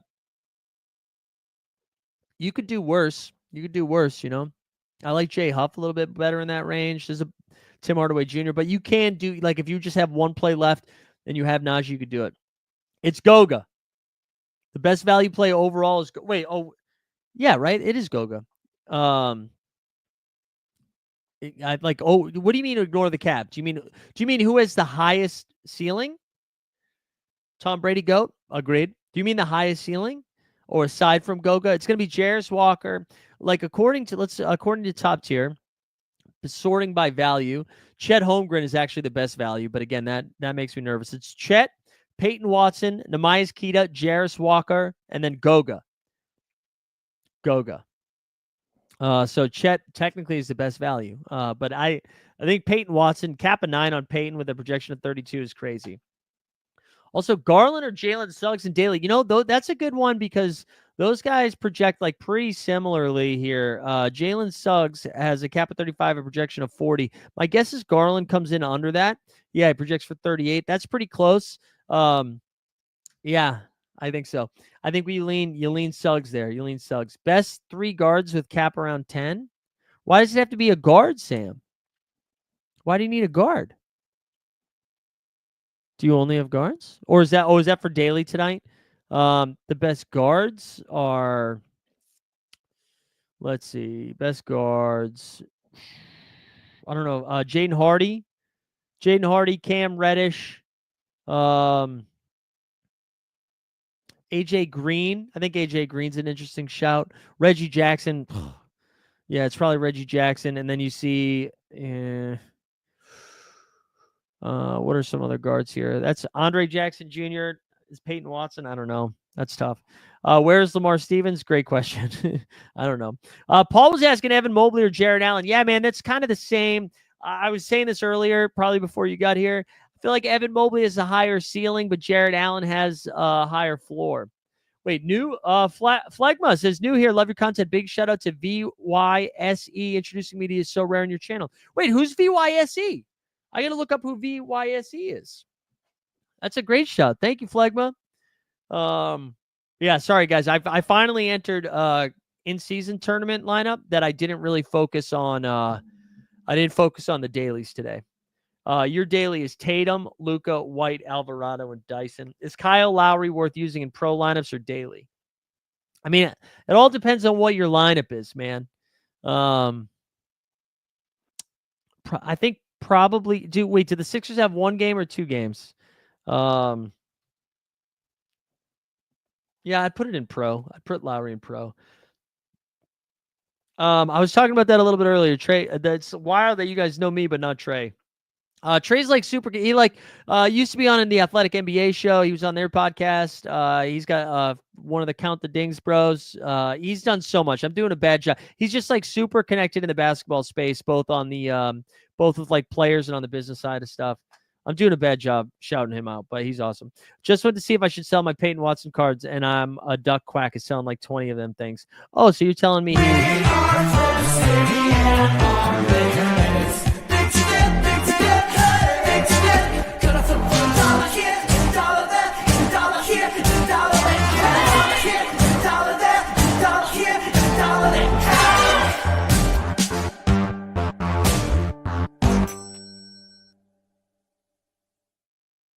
Tom Brady. I got you, Tom Brady. I got you. You don't have to put it in a bunch of times. I got you. Listen, Chet projects better. Chet does project better. Don't ask Alperin though. But yeah, I think I would lean Chet over Cat. Will Ben Simmons play tonight? And I know Cat's coming off a couple of monster games. I think I still would lean him. I think I would take Ben Simmons is playing tonight. Yeah, he is playing tonight. What else do we got? My mayor. I said Goga and Jarris Walker today, and Brandon Boston is still for sale. There you go. You called it. Let's see. Let's check it. Did we get any new subs? Also, yeah, I'm gonna share the Count the Ding the Hoop Sense show again too. By the way, more people. Everybody go watch that. Like it, comment it. Just drop the link in there. Save that for later tonight while you're watching some hoopy hoops. Roham or Jacob and ball up Tomlin. Give me Jacob. I love Jacob, guys. Rohan, no thank you. But Jacob, I do love. All right, let's go. Let's see some lineups in here. Ibrahim saying he's got KCP. Oh, wait, he's asking a question. Contavious Caldwell-Pope, Jonathan Isaac, or Derek Jones Jr., or Sam Hauser? Pick one. Wait, are you telling me to pick one of those combos or one total? I think I would take KCP and Isaac, I think. All right, here we go. Red Devils running out. Anthony Davis, Austin Reeves, Terry Rozier, Pirtle. Man, all right, I like it. All right, Mikey boy, who's the best player at the 37 cap? Is it Brunson with epic matchups? Yeah, it is Brunson. Hey, listen, man, Brunson's going to make me nervous, but it is Jalen Brunson because he is due for a breakout game. This is the environment to do it against. Milwaukee Bucks refuse to defend guards. So sign me up for the Jalen Brunson experience tonight. Cap at 37, projection of 47. Milwaukee just loves to get cooked by guards. They love to. And Brunson is due to cook. He needs to. So I think it's Brunson time. And no, you know what else? It's not just Brunson time. It's Wob time, baby. Look at that transition. Wob, what's going on, man? How we doing? I log into the stream right as I hear it's time for Brunson to cook. Good segue, my friend. Did you time that perfectly, No, I did. or is that just an aligning of the stars? No, somebody just asked in the chat. They were saying, who's the best play at 37? Is it Brunson with the epic matchups? And I do, right? I mean, I know he's been a little ho-hum to start the season, at least from a fantasy perspective, but man, it's like the time is coming. Like they're gelling. It's going to happen. And it's Milwaukee, right? This is one of those games that one of the fan bases is going to say, we're so back. Yeah. Because for Milwaukee, last night does not count. No, it does not. Against a Jazz team that's trying to capture the flag right now. So they're on a second leg of a road back-to-back, but it's Madison Square Garden, and it's Friday night. This game will be hype, regardless of the records. Friday night at the Garden always brings out the best in the opponents, especially. So you have a 3-4 Knicks team that's kind of treading water at the moment, trying to figure out the chemistry on the defensive side. Strangely enough, that's been the biggest problem with this Thibodeau team this year. And what's going around is Karl Anthony Towns' defense of the rim on the interior. He's a league worst 85% concession to his opponents at the rim, dead last in the NBA. Yeah. So with that said, we know who's on the other side tonight. A guy who just puts his head down and barrels through every wall in front of him like I'm watching Juggernaut from X-Men. So can Cat step up to the plate, or will it be more of the same? And if we're talking about best plays on the board, I mean, is Giannis worth the price tonight? Because Garden plus Cat is the interior defender equals one of those 40, 20, 15 games from Giannis. Is that potentially on the horizon with how thin they are with no Gary Trent Jr.? Well, right. And if anybody was worried about Giannis with that injury after missing a game, I mean, he was, again, it was Utah, but I think it was like 37 and 11 or something like that last night against Utah. So he seemed fine. And I thought for sure around like 11 a.m. today, we were going to get a questionable tag for Giannis on the back-to-back. But I think you're right. I think it's MSG. I think that they need to get some sort of mojo back in Milwaukee. I like that they added some youth into the starting lineup, like Gary Trent Jr., thank you for your service. I don't know how many more minutes we're getting from you here in the future. So I like that game environment just in general. I'm glad you brought up the Cat thing too, because I think if you were just box score hunting, you'd be like, wow, Karl Anthony Towns just absolutely cooking. And he is on one end. On one end he is, but they are hurt on the defensive end a little bit. I'm going to pull up Brunson's just his so rare stuff here as we look at the market, and this is his in-season stuff. I'm actually running out a Jalen Brunson lineup tonight, but you can see the market also. Oh wait, come on. You can see the market also agrees that Brunson might be a good play tonight, as his rare tier card. Let's in-season, please. His 2024 season card is going for just a cool 400. His limited for 55. So clearly, people are on board with Brunson. Only 37 Sorare salary cap points for Brunson. I'm putting the same amount with my Trey Man out there. I know. What the hell, man? It's been like a slow start for him. It's gotta be if his number's that low.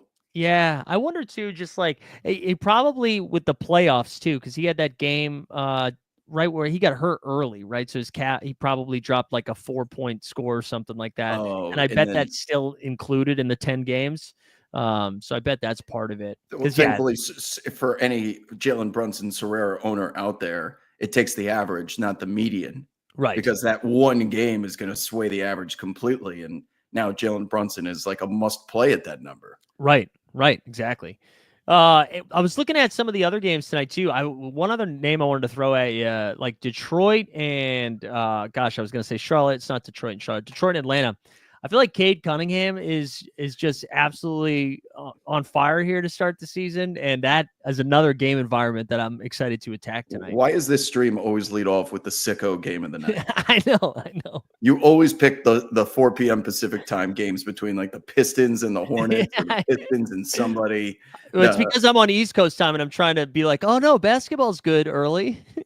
I'm surprised we didn't lead off with this Pelicans Magic game without Zion or Boncaro or DeJounte, CJ. I mean, they have an entire all-star team not available for this game tonight. And that's probably where all the best buys are in that particular game. Because you bet we'll be talking some Jeremiah Robinson, Earl. I was going to say Brandon Boston Jr. is about to go out there and look like Prime Harden, according to the Sorare statistics. That's right. That's right. So, yeah, I mean, that is certainly a game being played, but there is some meat in the middle of the sandwich tonight in regards to that 7:30 Eastern slot. You've got the Warriors and Cavs. Isn't that where the Mavericks and Suns line up as well? Yeah. Knicks, Bucks. 8 p.m., you've got the Rockets and Thunder. I mean, this is a pretty heavy hitter Colossus 13-game slate. Yeah, the Mavericks Sun one should be a fun one too. I know Mavericks are pretty thinned out. I was looking at some props earlier in the day, thinned out at the big position with no Lively. I don't think they got PJ Washington back yet, and still no Maxey. Did you see Devin Booker's questionable with an illness? I did. Yeah, I saw that.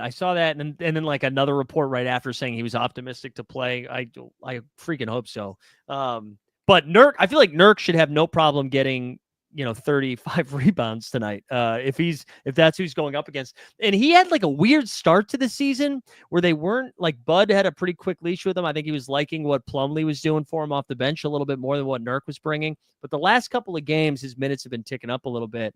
I feel like that's going to be a fun fantasy environment for Nurk and honestly Daniel Gafford too. If they don't have any bigs and Gafford could stay on the floor, he could be a fun play tonight too. Someone in the chat said, "Hey, we've talked a lot of Goga on this stream. What have I missed?" Oh yeah, we did. Well, you want to know why? Goga Vitazzi tonight, he has a cap of 4. Yeah. Okay. Now I see why. Yeah, that's why. He's going to outperform that 10x, but do you just fade him because the entire world's going to have him in the lineup?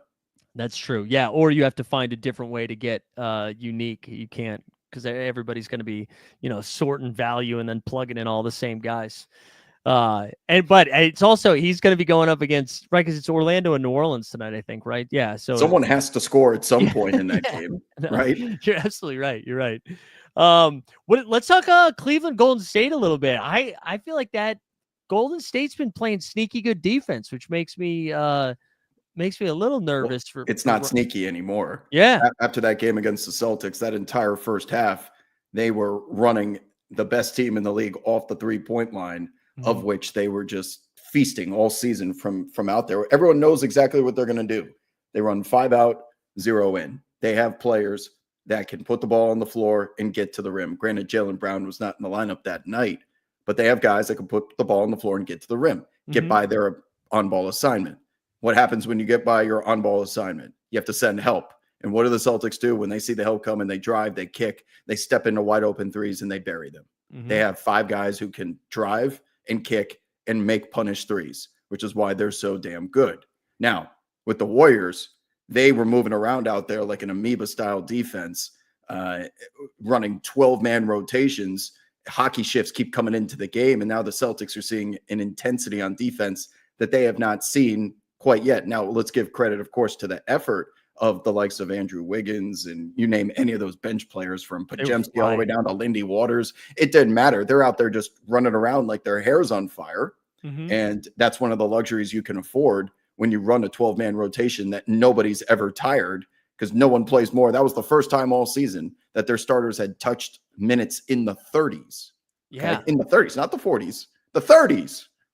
So you go to these super deep rotations. I think I brought up the joke the first time we did this, but you have Comrade Kerr running commie ball, communist basketball with equal distribution of minutes to 12 different guys on the roster, and it's actually working. Right. And it started with their defense. And Andrew Wiggins is a Swiss Army knife when it comes to clearing we know his talent, the obvious talent in scoring the basketball, but how he clears out defensive possession so the other team does not get second chance opportunities. He can blitz the rim from the corner on the offensive side to offensive rebound without having to send multiple guys to the rim. The Warriors can get back and set up their defense because Wiggins is taking care of that.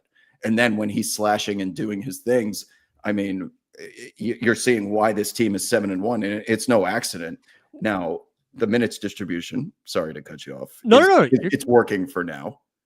And when they start losing games, the players are going to be like, well, if you played me more minutes, then Right. we wouldn't have this problem. So for now, it's working. But you bring up Buddy Hield onto the screen here, and let's use this as a segue because this dude is still shooting above 50% on the season. At least he was going into the Boston game in mass volume. So no more Splash Brothers. It's Splash Buddy now. I can't believe it. I think like just to go to the minutes thing for a second, it is so funny. Like all the talk heading in was Kuminga. He's not playing a ton of minutes. Even when they were missing a bunch of guys, he wasn't playing a ton of minutes. No, doesn't matter if you're winning games because I haven't heard any discourse around Jonathan Kuminga outside of like Bay Area specific dialogue since then, except for like today they started sprinkling out like, oh, the Golden State Warriors could be poised for a big trade as we get closer to the deadline. But the Buddy stuff, man, I have to take an L on just like Golden State in general. I think when they were talking about their offseason moves, everybody was hyping it up so much. And I was like, man, Buddy was like barely getting on the floor for Philly. I don't really know why this is such a massive move for Golden State. And he's turned into a different player. He really has. Like he is just, he has got the green light. He seems like he's having fun. He's bought into what they're doing. Kerr's letting him run. But and even like the first few games out of the season, I wasn't really, I'm like, dude, congrats. You beat Utah and Portland and a couple of times, like, way to go. Going into Boston and winning that game really did like open my eyes a little bit. And that's why I'm excited for this. Again, not really from a fantasy perspective as much. I think like Mobley and Allen are kind of interesting going against like Draymond and whatever bigs are going to throw at them. But I think this will probably be more of a dogfight game, but I'm excited to see Golden State play against Cleveland, who Cleveland's been freaking awesome. I mean, and they don't even need anybody to be dominant. Like everybody just gives you an A-, and they're really tough to beat. They're really tough to beat when they're playing like that. The stars are aligning so that the year 2016 is making its reemergence this 2024 in all aspects of life. Okay. You've got the Cavs and Warriors at the top of their respective conferences, everything else going on in the world, as we know. But regarding Buddy Hield, yeah, I felt like up to this point, he had always been, no matter what team he was on, that piece that stands in the corner in the event, let's say Joel Embiid gets double teamed on the post, that you could kick it to him and he would make the defense pay. You can all the way back to his Sacramento Kings days and his New Orleans Pelicans days. He was always that dude that's there. I'll be waiting. If you want to give me the ball, the Warriors are running sets for him as the primary scoring option, coming off all sorts of ridiculous motions that they run. And he does look like Ray Allen out there, who was famous for putting in twice as many miles run per game than most other players on the court, because it's just nonstop movement and getting open and coming off flare screens and shit like that. Yeah. And then the particular play I'm thinking of that I'm going to reference that everybody saw was at the end of the game when Jason Tatum fell asleep for 1.5 seconds. Buddy sneaks behind him and that ball is already up towards the rim before it touches his fingertips. Right. And he buried it and he made Tatum look terrible, but Buddy's been making everyone look terrible all year because now they're using him as like, you have to track him first and foremost, the same way that you have to track Steph. And these two guys just never stop going through elevator door screens, thumb screens. They invent screens there, and they do because Draymond's out there practically Goldberg spearing people.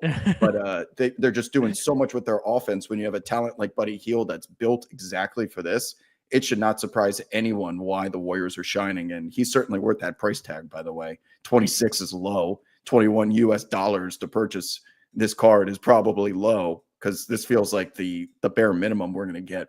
Yeah, I mean, and he keeps burning me because I'm just like, oh no, it won't happen again. It won't happen again. And I think it's just one of those things when you're a shooter like that too. Once you get that confidence of like both, that the team has confidence in you, you see the ball go through a couple times. It's like, oh yeah, I can just let this fly and everything's going to be fine. And again, 50% at volume, like it's just nuts. It's nuts. Welcome to the NBA 2024, my friends. It's going up and it's going in. I know. Anthony Edwards out here chucking 9 threes a game because they're going in.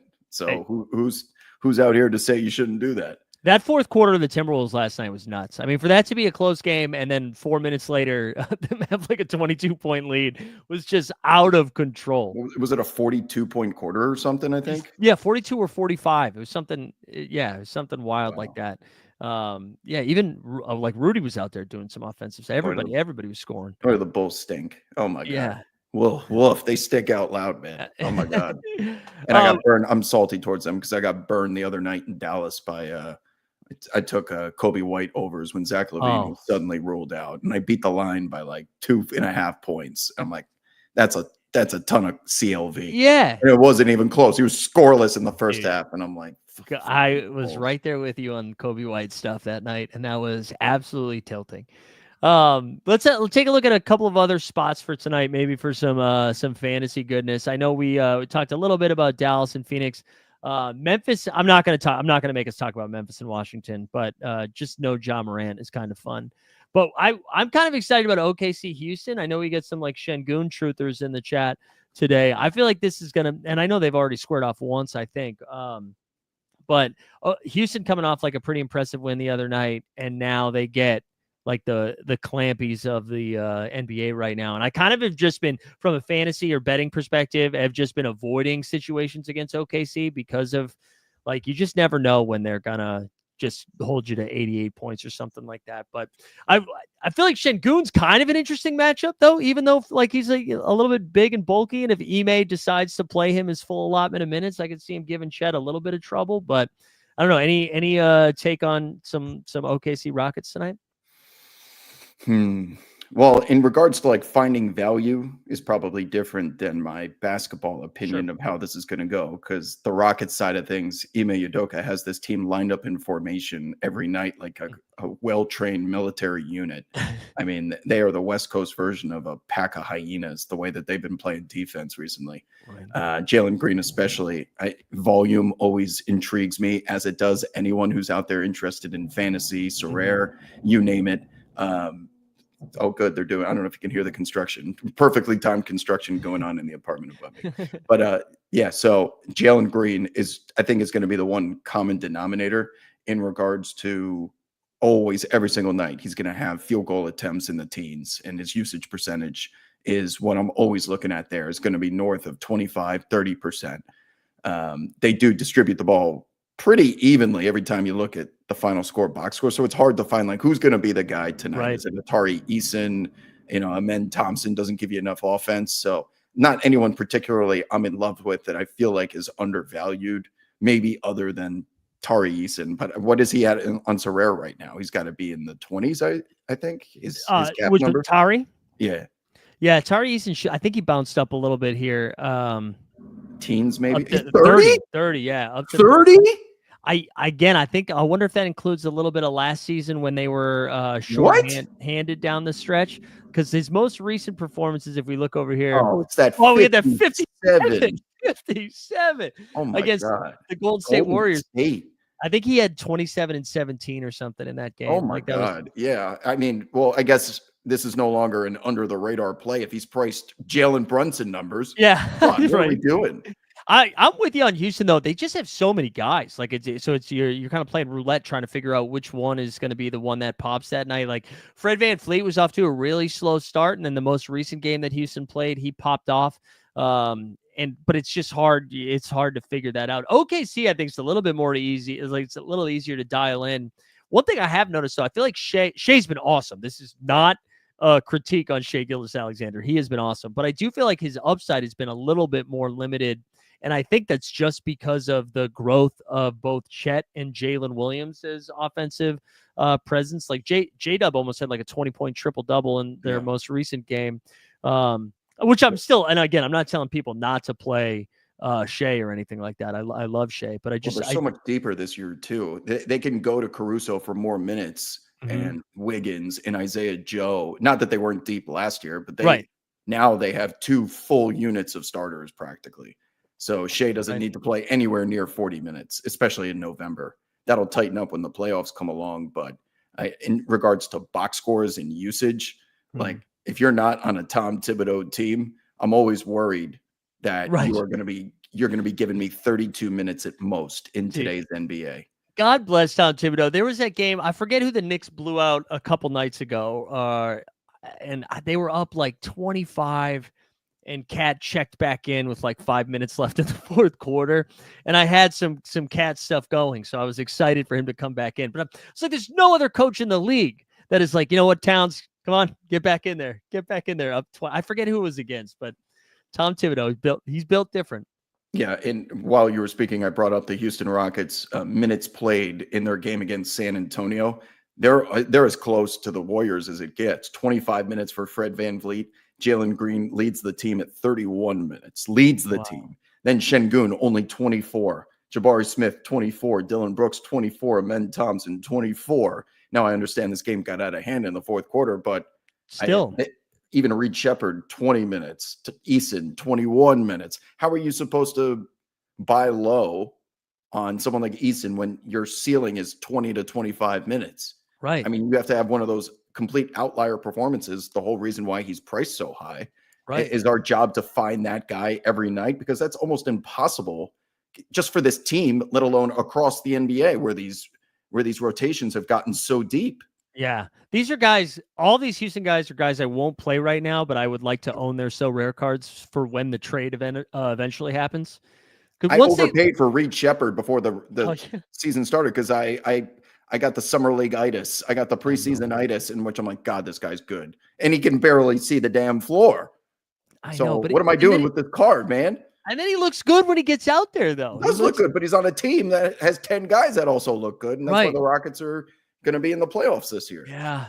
I wanted to hit a little bit of Denver, Miami, only because, like, can we figure out what's going on with Bam offensively right now? I feel like the team is just always in the mud. Right. And I blame Terry Rozier first and foremost. He is on a first-class ticket to Dion Waiters Island. Oh, I can't deal. If I was a Heat fan, I could not deal with this guy. You are not nearly good enough to be used in that volume anymore. You may never have been in the first place, but you are just siphoning away usage and efficiency from this team when every possession should consist of some version of a pick and roll with Jimmy Butler and Bam Adebayo. And I got to watch you just dribble out there. It's tough. It is tough. I mean, I feel like they've been getting decent Tyler Hero this season too. Like, I feel like they've been getting some okay Hero performances, and yet we're still, it's still like not translating to good Miami Heat basketball. The ending of that game against Phoenix was some of the craziest shit I've seen. 5 of 14, 4 of 13, 3 of 6, 2 of 10 for Terry Rozier in his last 4. That's a minimum of 30 minutes played. So I guess if you're looking for a buy low guy, that's of course going to jack up shots. What else has he put on this planet to do? What is Terry Rozier priced at right now? I'm curious. Yeah, let's look him up. I was going to say he's in the 20s. He's putting up good baseball numbers, but I don't know if he's a perfect fantasy player because he's going to chuck regardless. Yeah, he's not 34. All right, I thought we might be able to get a steal on him, but no. Man, is he dragging this team down? Miami's a tough watch right now. I like Bam. What's nice about Bam is he at least does the defensive side of things, and then on So Rare scoring, you get 3 points for a steal, 3 points for a block. So like that, at least 5 steals against Phoenix. Right. That'll save you. But it just, I feel like he should be a 20 and 10 guy. Like it seems like it comes easy to him. He has a decent jump shot, like from that foul line range. It feels like he could get that anytime he wants it. He just doesn't get up enough shots. I mean, I'm looking at the box scores now. He has games with 7 shot attempts, 9 shot attempts, 5 shot attempts. A couple of these are in the 20s, but it's that wild card that scares you away from ever investing in somebody like that, from a fantasy standpoint. Well, I know you haven't been on for drops here too much. Our guy Stan is mad because he's a big Miami fan and I didn't give Tyler Hero enough love. So I'm going to give him a little Tyler Hero drop, and you get to enjoy that for the first time.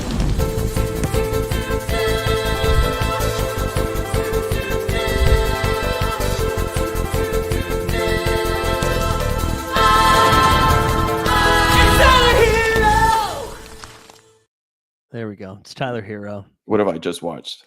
It's really. Is that like a bit? Is that a little comedy salute to Tyler Hero? Okay. It's a little comedy salute. I didn't know if that was an actual paid advertisement. No. That's Sorare made or something. No. God. Be careful with my words, but now that I know it's a bit, okay, now it's fine. No. If anything, So Rare watching right now, it's probably like, why did you do that? You shouldn't have done that. If anything. Any other games for tonight you feel like you need to hit, or anybody that you're excited about? We were getting a lot of Harden questions earlier tonight. I know he's had a couple performances that have been a little lackluster, but James Harden just like fills it up every time. So like even his bad shooting nights, it's like 14, 8, and 6 or something. It's not I like mean, how are you not just stacking Indiana Pacers Charlotte Hornets game with an over under of 236? This is going to be 2.5 straight hours of fast breaks. I am so excited for this. I have so much action on this game. Nemhard's back in the lineup too. I saw he's going to be active. I mean, everyone's going to put up stats in this game. This will be nonstop box score filling up. I also think people are a little out on Siakam just from he hasn't shown a ton of ceiling lately. I mean, I know his cap is 39 here. I feel like this is a beautiful matchup for him, while everyone else in Sorare land is going to Miles Turner, whose cap is 24, 26, and still an awesome play because they are so thinned out with their big bros, with no Wiseman, no Isaiah Jackson. Like Turner's gonna have to play more. That's why Jarris Walker, the second-year guy's popping a little bit. But man, I like Turner, Siakam, and then if Halliburton, I need Halliburton to like just talk to somebody who like he needs a pep talk. I need somebody with a ton of charisma to just kind of pump him up a little bit and be like, "Hey man, you can shoot. Don't worry about it. You can shoot."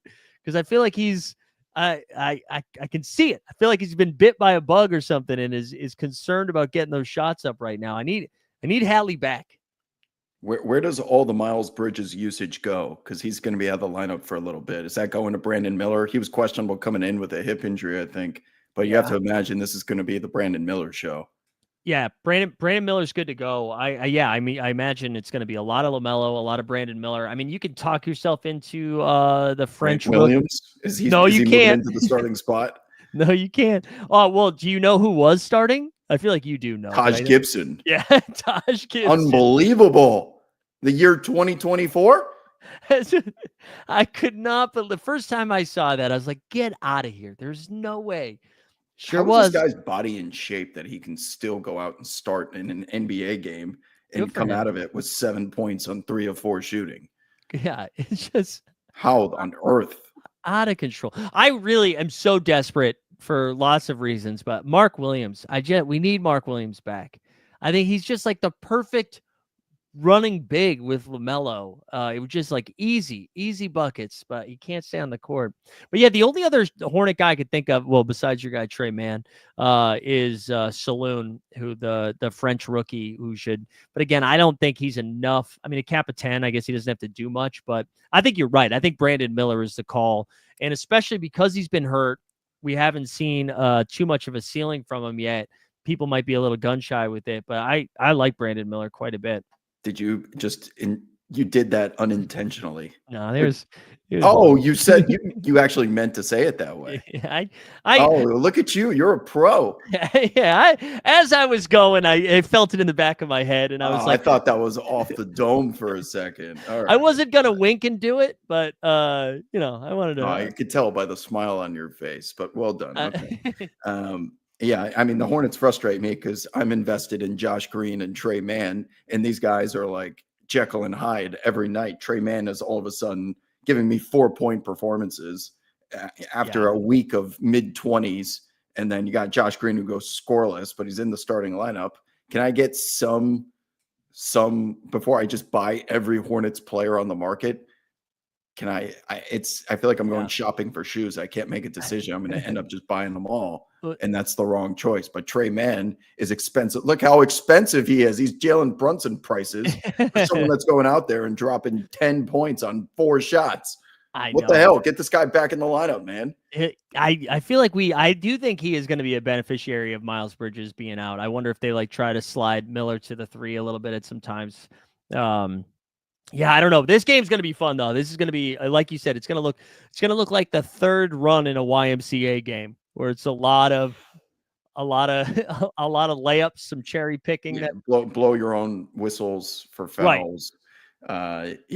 I'd be surprised if this doesn't fly over into like the 236 feels like a low total. That's 120 to 120. Yeah. They're never going to stop running, especially when the Obi Toppin unit goes out there. That dude just is always running downhill, one way or another. So I know we were joking about the early East Coast tip-offs, but those are the game like from the fantasy side of things. Yeah, this one will be good. Yeah, Atlanta, Detroit, Charlotte, Indiana. Those I feel like there's gonna be a ton of points coming from both of those games, and like condensed points, which I like figuring out for whether it's so rare or props. It's nice to know where it's coming from. Our guy, well, we were talking about the Clippers there for a second with Harden, and our guy, I want to share. He wanted me to pull this up here because we were talking about Zubac. Let me see. He tagged me in a meme here. Let's get this up. There we go. Finally, we're getting this. Trying to get this going. I thought this was going to be another skit. No. I don't think we have any Clipper skits. I don't think we don't have any Clipper skits. Is this what you do during the day? Is make those skits and memes? Not that I should be talking because that's all I did for like a decade straight. But yeah, I mean it is part of it. It is part of it. It's part of the job. It is part of the job. I'm trying to think if we've got shit posting is a full-time job. People don't understand the hurt and grind that we go through to, you know how many clicks it takes to take Zubac's face on that Photoshop and crop it. Yeah. You know, it's about, I'd say 40 clicks then you have to export as PNG, you drop it in. This is a tough life, okay, guys? Remove the background. People like to say it's easy and it's lazy. It is most certainly not. I have spent hundreds of hours taking faces and dropping them into whatever the hell I just witnessed. That's right. Wow. And he's saying he's in PowerPoint grinding that out. That's PowerPoint. Oh my God. That's crazy. PowerPoint. That's a true millennial bringing up PowerPoint. Can you imagine having a conversation with someone from Gen Z about PowerPoint and what it was? How would you describe PowerPoint? Oh man, have you heard of Google Slides? It's like worse than that. How would you describe PowerPoint? It's a presentation on a computer with standstill slides that have text and graphics on it. And you essentially reveal pages of a book is how I would tell young kids. But PowerPoint was the most prevalent form of communication in the business world or student world for decades. Yeah. And they don't have a clue. Yeah, I don't think because somebody was just saying, is PowerPoint no longer a thing? I mean, it still exists, but I don't think anybody's using it regularly, right? It definitely still exists, but nobody uses it. Kind of like cable television. Right. That's a good comp. That is a good comp. All right, we've got one other stud we haven't talked about. I feel like we should go back to Dallas Phoenix because we have Luka against Booker tonight, hopefully if Booker plays. But I wanted to give you one more skit, as you called it here. We'll give you a little Luka magic. Luka magic.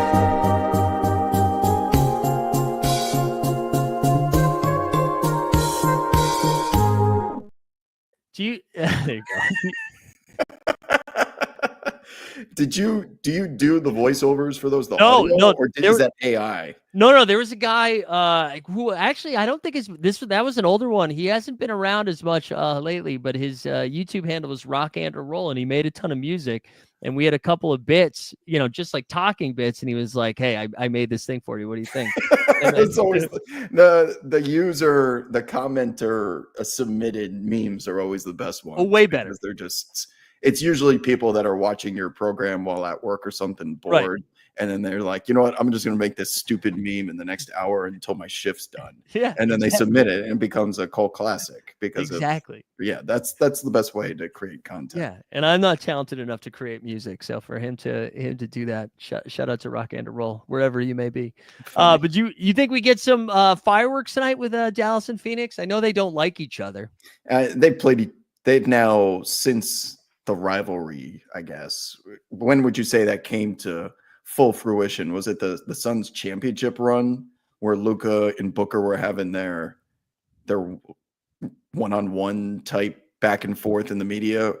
Did the Mavs eliminate them the next year? How long did the true blood rivalry go for is my question. Because it started in the bubble. I think that was right. I think you had it right. I think when the Suns made the championship run, I think they eliminated Dallas. And then the very next year where they had Game 7, Dallas won by like 150. And right. Oh, that was you're right, because that's the Chris Paul meme that they're on a run. They're within 42. Oh man, that was being used on Tuesday night in a way that was tough. That's when they said everyone acts tough when they're up. Yes. Okay. All right.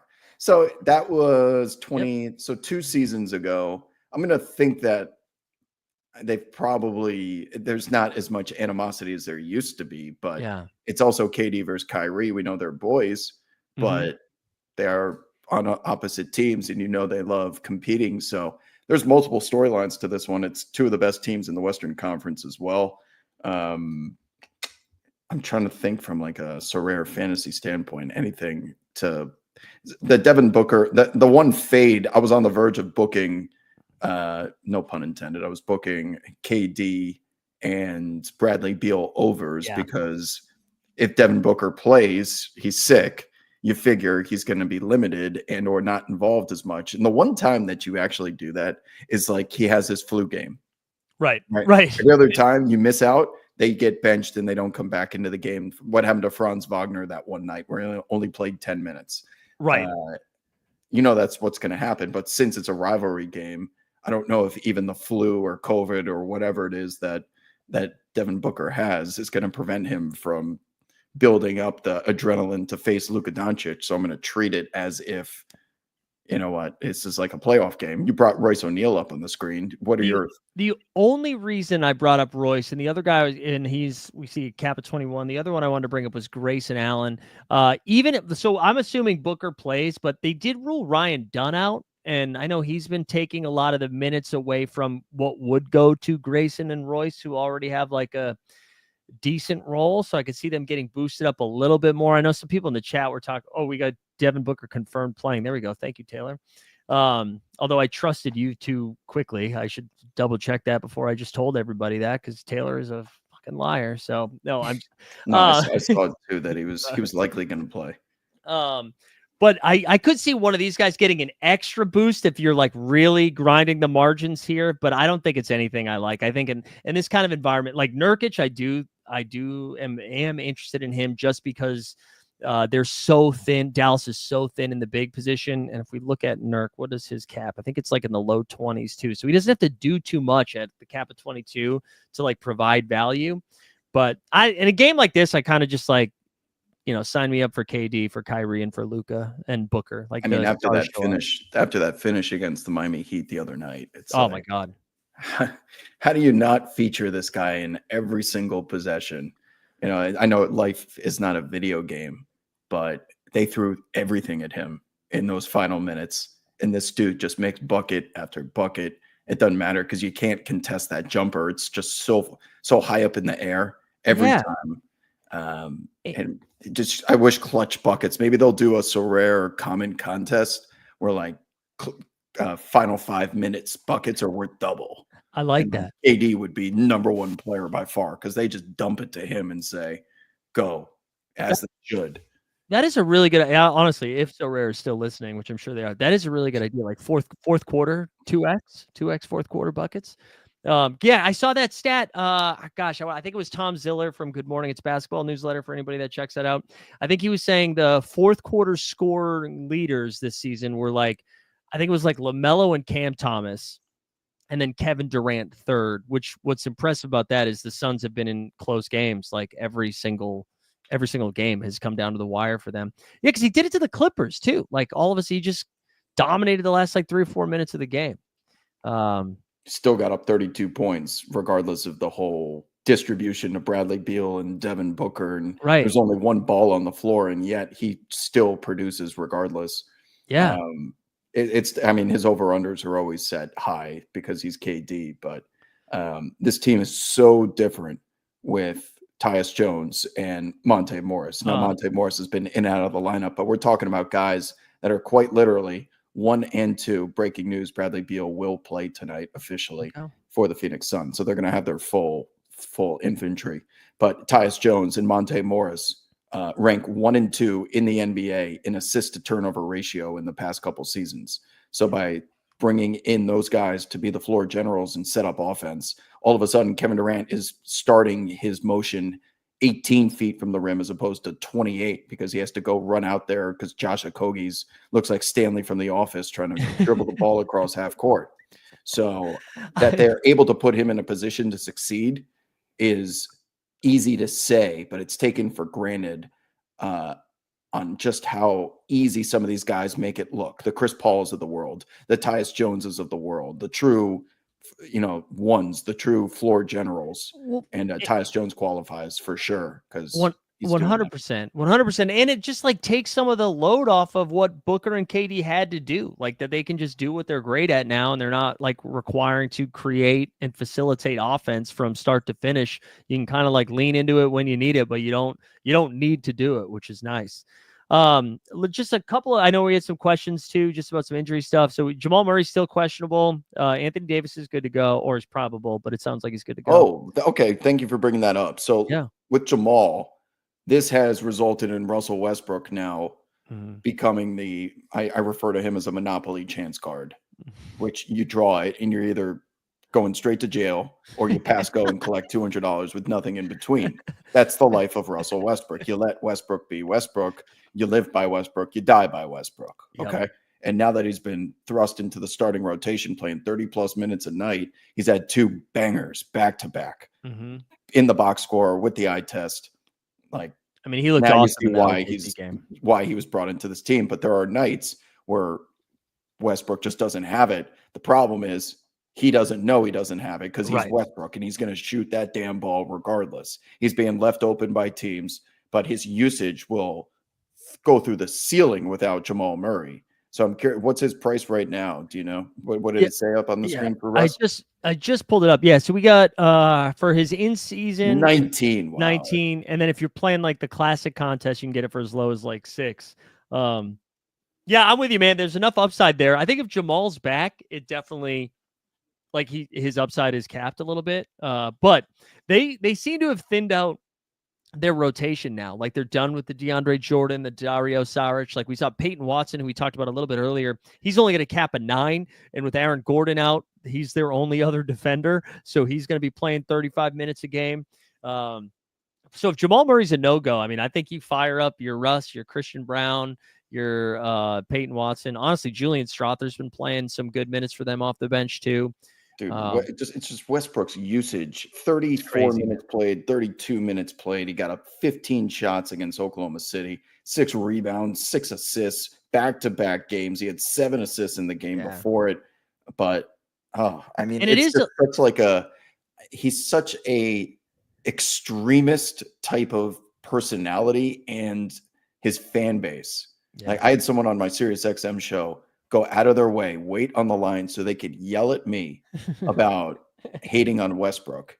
And because I don't worship at the altar of Westbrook, it's a fan base that's you're either with us or against us.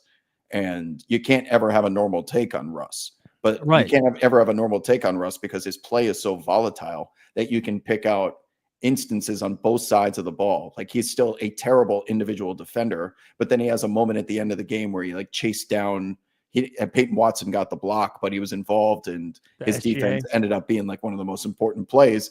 And I'm like, I did not forget about the 47 minutes before it where this guy completely lost. You don't see those things in highlight reels. So it's every time down the floor. It's why is it always one end of the extreme or the other? It's either great or it's terrible. Can we get a normal performance from him? No. And I thought because I buy into it every freaking time because I just want Russ to be fun. I was like, but maybe with Jokic, like it's a little bit more even keeled. And it's like, no, you're either getting 65 fantasy points or 22 fantasy points. Like there's no in between with it. It's good television. It's fun to watch, whether he's cooking or being cooked. I enjoy. Like I think it was that game against Toronto where R.J. Barrett got the ball for that last possession and got up that 3 that I was saying would count in an arcade game because it like hit the back, but did not go down. And there was like insane Russ defense that when the play started, you're like, this is going to be a foul. R.J. is going to get 3 shots, like 100%. He was too jacked up. It was like the younger brother getting a shot at the older brother for the first time. And I was like, this is there's no way. Yeah, it's a puppy that's let off the leash, and the ball is going too far. Now it's going across the sidewalk into the street, and there goes puppy Westbrook sprinting after it with no wherewithal of the situation. You know a foul is coming because this dude is just full speed ahead at all times. Right. And it ended up working out in their favor, but ever since they moved him into the starting lineup, this is where he might need to live. Yeah. Because that second unit with him as like the captain, the spearhead of the offense, horrific. Great. I mean, historically bad bench. But you put him out there with Jokic and he can just run around and cut and do Westbrook things. All of a sudden, what he does poorly, meaning like spread the floor, how much time he got? But Yeah. And it seems like Jokic likes him in a way that like he can not control. That sounds too patronizing, but just being like, if Russ is getting a little out of control, Jokic can just give me the ball. Give me the ball, he's man. perfect for the attitude of Michael Malone, who's looking for dogs and like other alphas. And so they're going to mesh for sure. Yeah. And you know what? Westbrook will be fine, but this bench is tough. Terrible, and they will not win because of it until they make a move. They just can't make a move. They're hard capped. Yeah. They're approaching the aprons.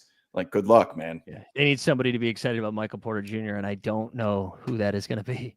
We're approaching lock here, so I'll remind the people, if you haven't put hashtag lock into the chat, that's what qualifies you for the giveaway. And just a reminder too, so we do the live before lock show every Monday and Friday at 5 p.m. Eastern, but on Tuesdays starting next week for the Emirates Cup, because they have the daily game with more cash prizes over there, we'll be firing up on Tuesdays as well. So get excited for that. And then Wab, here, I'll show you. This is the lineup I'm rolling out today. Finally, I did some big boy spending here in the rare. You're in the rare category. I did some rare categories. I don't know why I can't see where my teams are though. Oh, here we go. Play. That was embarrassing considering I do shows on it. Here we go. Oh, locks in like 20 seconds. Get your lineups in. We're rolling out the Portuguese Prince, Nemanja Keita. Okay. Yeah, Keita, Goga, and then some Jalen Johnson, Jalen Brunson, Miles Turner. Okay. And this is in the contender one. So they're your cat. Yeah, I like this team. Yeah, because you can't. You're one of those Goga people. I am one of the Goga people. Yeah, I bought the Goga hype. Well, then this is the contender, so you can't really throw like a Luka or a Wemby in there because you're capped out a little bit more. So it's you're a little bit more of a salary cap like restriction on it. Do you have the ability to look up my limited squad? I don't know if I can see it completely here. Let's see. Maybe because it's after lock, you can. Yeah, let me see. No contest or something. No, it looks like it'll only tell me after. It's let's see. It's none of those guys. It's certainly not Zion. I have more common cards that I've won. Why can't I win the big contest? I win all the common contests. It's a lot harder to win the limited one. No, I know. Josh Hart's in there. There you go. Devin Booker. I think I put Valanciunas in there because he's starting to get more PT. Zubats and Jokic is my obvious. God. I mean, the guy just drops like 70 points every night. It's just ludicrous. Oh, everyone's saying click pro history, so maybe we can see it already. I figured it was not until although I guess technically we're at lock, so maybe it'll show us here. Oh, there we go. Yeah. All right. So we got Jalen Green, Josh Hart, Jokic, and wait, that was the November 4th through 8th contest. Thank you. Good call. There we go. Okay, there's my squad. There we go. All right, so I had to put Reed Shepherd in there because he's cheap, but I wanted to stack the deck with Zubats, Josh Hart, and Devin Booker, who's now game time decision. But I'm hoping to strike gold with Reed Shepherd just getting 20 minutes somehow and giving me 10 and 8. Just give me 10 and 8, Reed, and I should be good because I got that guy Jokic over there. Well, I do like that I think, I don't know if we started the show, but early in the show talked about how it's like Russian roulette trying to figure out the right rocket, and that is what you will be doing this weekend with Reed Shepherd. At least I know I'm getting 42 minutes out of Josh Hart tonight. Yeah, and honestly, and Jokic. Jokic is playing crazy minutes right now too. I love me some usage. Oh God. All right, let's spin this thing. We'll give it away. We have 180 entrants over here. If you were watching on Twitter, thanks for tuning in. Make sure you go check out the Elite Fantasy Hoops channel. If you are one of those YouTube VIP members, which you can find a link to that pinned in the chat, you sign up for that. We start a live after dark show here in a few minutes. You've had plenty of time to get in the giveaway, so we're going to spin this thing. Shoot me a DM at Mike Zakarian. What's the prize? Okay. Oh, we get a rare tier card. That we're giving away. And it's Leon the Lion. Leon the Lion. Congrats, right there. Congrats, Leon. Rare tier? Tier. That's the blue one? No. The red one. The red one. Oh. And it's not in-season red one. It's a classic red one. So it's not. I'm doing okay, but not okay. You know what I mean? Hey, Sorare. Yeah. Ship him some current day cards over here. Yeah, we're using current date cards for Tuesday's Emirates You Cup. need a new agent, my friend. That's right. Or an agent. Well, dude, thanks for doing this, man. It was good to have you back on again. I'm back on Tuesday for the cup, right? You're locked in for some cup action. I want to make sure. Yeah, I'll be there. Okay. I'll be there. I always want to make sure it's a thing you want to do and not like you feel like you need to do. So as long No, as absolutely. I love being here. Someone I can go true sicko mode with. Who There we else go. on this planet can I discuss Magic at Pelicans with? Yeah, Or Pelicans at Magic. or My damn Taj- co-host on Sirius XM is the color commentator, and we don't even talk about Magic and Pelicans. he doesn't want to get into what Brandon Boston This is Jr. a better and platform for that. Yeah, because there's yeah, equal right. opportunity. We don't care as long as you put up the stats. What That's the right. game is. That's right. Numbers talk. Well, thank you for joining. Thanks everybody for hanging out. Hope you guys have a great weekend and let's win some rewards. We're out of here, guys. Later.